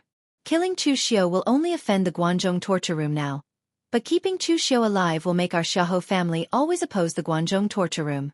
Anyway, the result is the same, so it's better to get rid of Chu Xiu now. Previously, Xiahou Zhan had said that Xiahou Wujiang was good at everything. His only shortcoming was that he was too arrogant and conceited, looking down on everything. Last time, Xiahou Wujiang had suffered a big loss at the hands of Chu Xiu and was locked up in the ancestral hall by Xiahou Zhan to reflect. Xiahou Wujiang still remembered this lesson, and his character changed a lot. He killed when he needed to, and his character became much more decisive. Seventh uncle thought about it and finally nodded. He was a right-hand man of the Xiahou clan, but he was only loyal to Xiahou Zhan. This time, Xiahou Zhan sent him to protect Xiahou Wujiang with the intention of supervising him. If Xiahou Wujiang went too far, he naturally didn't have to obey his orders. On the contrary, he had to restrain him. But now, what Xiahou Wujiang said was reasonable and well-grounded, and he had even thought through the benefits and consequences of killing Chu Xiu, so he had no reason to refuse. Seventh uncle took out a strange box from the bag on his back. The box was not too big, only the length of an arm. As seventh uncle pressed back and forth on the box a few times, the strange box's mechanism changed and stretched back and forth. In the blink of an eye, the iron box turned into a huge bow half the size of a person. It was completely cast from steel and exuded a strange metallic beauty. This bow only had 13 arrows, which were the strongest 13 arrows condensed from seventh uncle's lifetime cultivation. He could only shoot 13 arrows when he was in the innate realm, and when he reached the unity of heaven and man realm, he could still only shoot 13 arrows. These 13 arrows were soul-stealing and soul-chasing. If he couldn't kill others, others would want to kill him. It was a rather extreme martial art. At this time, seventh uncle was holding the bow, but he didn't make a move. He had even decided to kill Chu Xiu, but he didn't reveal even a trace of killing intent. The soul-chasing and soul-stealing arrow could only be felt at the moment it was shot. At this time in the field, Ming Chen had already begun to burn his qi and blood to fight for his life. Although the Heart Sutra of the Furious Vajra was a top body-refining technique in the Great Light Temple, its side effects were not ordinary. Previously, when Ming Chen killed Chu Xiu, he was hinting in his heart that he killed Chu Xiu for the sake of ridding the Jianghu of evil, so that his killing intent and hatred wouldn't lead to anger. However, after fighting for so long, Ming Chen still had anger in him. At this time, Ming Chen's rational choice would have been to escape immediately after feeling that he was no match for Chu Xiu. The Great Light Temple had many secret techniques and trump cards. If Ming Chen wanted to escape, as long as he paid a price, Chu Xiu might not be able to catch up to him. However, Ming Chen's heart was already occupied by anger, and his rationality was gradually swallowed up. He swore that he would not rest until he killed Chu Xiu. The scarlet blood qi seeped into the golden gang qi around Ming Chen's body, appearing somewhat evil. Ming Chen did not have a saber in his hand, But the blood qi was mixed with the golden gang qi and condensed into a long saber that was almost solid. With one slash, the Vajra avatar turned into the Azura avatar, and the merciful saber turned into the Azura slash. The Vajra's fury had turned into the Azura's fury, and the power of this slash was close to being possessed by demons. Chu Xiao waved his hand, and the heavenly demon dance that had fallen to the ground was once again held in Chu Xiao's hand. A powerful demonic aura swept over, and Chu Xiao's entire body was already shrouded by endless demonic aura and murderous intent. As he slashed with his saber, everyone seemed to have seen 3 layers of changes. In reality, they were not wrong. Chu Xiao had already comprehended the 3 blades of Avicii to the extreme, and this slash contained the power of the 3 blades. It was as if the gates of hell had opened, and a ghostly god was slashing down with a saber. It was extremely terrifying. At this moment, Seventh Uncle, who was standing in the distance, moved. His strange giant bow and arrow seemed to have completed the series of actions of raising the bow, loading the arrow, and pulling the bowstring in an instant. To outsiders, it was like a series of afterimages. An ordinary unity of heaven and man realm martial artists' gang chi was already strong enough. When they attacked, their gang chi danced, and their aura was extraordinary. However, Seventh Uncle was different. The aura around his body was restrained to the extreme, and not even the slightest bit of gang chi was emitted. All the power and killing intent in his body were condensed in that arrow, causing the arrow to faintly emit a dark divine glow. The moment Seventh Uncle aimed the arrow at Chu Xiao felt his entire body turn cold, as if he had been targeted by something. At this moment, he was still in the state of the selfless killer realm, so he was abnormally sensitive to the surrounding killing intent. Almost instantly, he understood what was going on. At the same time, Chu Xiao displayed the heaven's sun gazing at air. In his eyes, all the power around Seventh Uncle's body was condensed in a single point on that arrow. Outsiders could not see it, but under the state of the heaven's sun gazing at air, the power condensed on the arrow was simply terrifying. This Seventh Uncle was absolutely one of the top unity of heaven and man realm martial artists that Chu Xiao had encountered. He was even stronger than Feng Wuling in the past. Now that Chu Xiao had drawn his saber, and Ming Chen's Azura slash was already nearing him, Chu Xiao could choose to continue attacking. However, the result would be that he would have to face the sneak attack of Seventh Uncle's arrow. Even Chu Xiao wasn't sure if he could block Ming Chen's Azura slash, or if he could also block Seventh Uncle's arrow. But now, if Chu Xiao withdrew his saber and retreated, then he would inevitably suffer a certain degree of backlash. He would also attract a pincer attack from 2 people, and he would no longer be able to maintain his peak state. If that happened, then Chu Xiao would have already lost half the battle for Sky Split Tower. At this moment, Seventh Uncle's soul-stealing 13 arrows had already been shot. The arrow made a thunderous explosion as it left the bowstring. It had already flown for some time when a sonic boom suddenly rang out. The arrow was wrapped in a layer of black aura, and its speed was extremely fast. It chased after Chu Xiao's soul and soul, not giving Chu Xiao any time to think.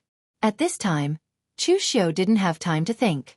He didn't want to put himself in danger, so he could only temporarily let go of the things in Sky Split Tower. However, just as Chu Xiao was about to withdraw his saber and retreat, a clear voice suddenly rang out. "Brother Chu."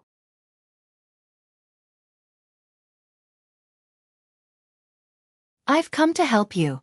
As the voice fell, a figure dressed in white leaped up from the foot of the mountain. The halberd in his hand slashed down, and a crimson aura stained the halberd. It was like a blood moon in the sky, and it collided with Seventh Uncle's soul-stealing arrow, causing a loud explosion. The figure dressed in white was forced back 3 steps, but Seventh Uncle's arrow also exploded under this powerful halberd strike. Little Marquis 1, Lu Fengxian.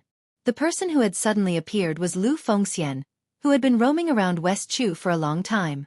At this time, Lu Fengxian had also reached the 5 Qis unification realm, and her strength wasn't inferior to Chu Xiao's.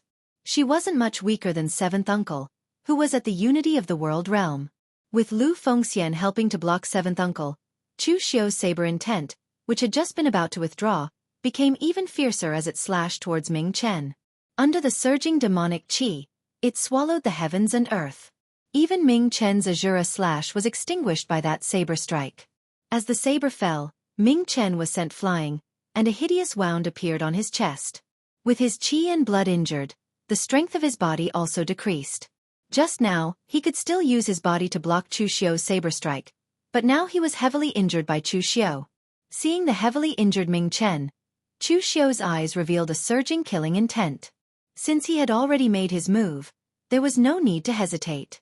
Since he had already heavily injured Ming Chen, how could he hope to bury the hatchet? Taking a step forward, Chu Xiu arrived in front of Ming Chen in an instant. At the same time, his hands formed the great Vajra wheel seal, which fell one seal after another. At the beginning, Ming Chen was still able to resist, but in the end, every time Chu Xiu's seal fell, Ming Chen would spit out a mouthful of blood, looking extremely miserable. At this time, the seventh uncle raised the giant bow in his hand again, but at this time, two people came up the mountain one after another. It was actually Mo Tianlin and Xie Xiaolu.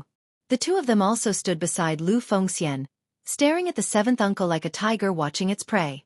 This caused the seventh uncle to hesitate for a moment, but in the end, he still put down the giant bow in his hand. Lu Fengxian's previous attack had already surprised the seventh uncle, but she was actually able to receive his arrow without any effort. As for Xie Xiaolu and Mo Tianlin, he was acquainted with them. Both of their backgrounds were not low. If he were to injure them, things would become complicated. At this time, in the battlefield, without the seventh uncle's interference, Chu Xiu's eyes revealed a horrifying killing intent. Looking at Ming Chen, whose aura had already reached the extreme, Chu Xiu's fist fell, and his killing intent condensed. Heaven extinguishing earth annihilating oblivion killing fist. The scarlet fist intent seemed to condense into a solid substance, and it landed on Ming Chen's chest, immediately causing his chest to cave in, making a muffled sound. Ming Chen's eyes showed a hint of unwillingness, and a large amount of blood flowed from his mouth, but his body had already fallen to the ground. Although Chu Xiu's punch had not been able to destroy his physical body, it had already shattered his heart and internal organs. You're tuning in to the Xiaofan's Wuxia Tales YouTube channel. Don't forget to subscribe and join us on this journey to catch the most captivating stories.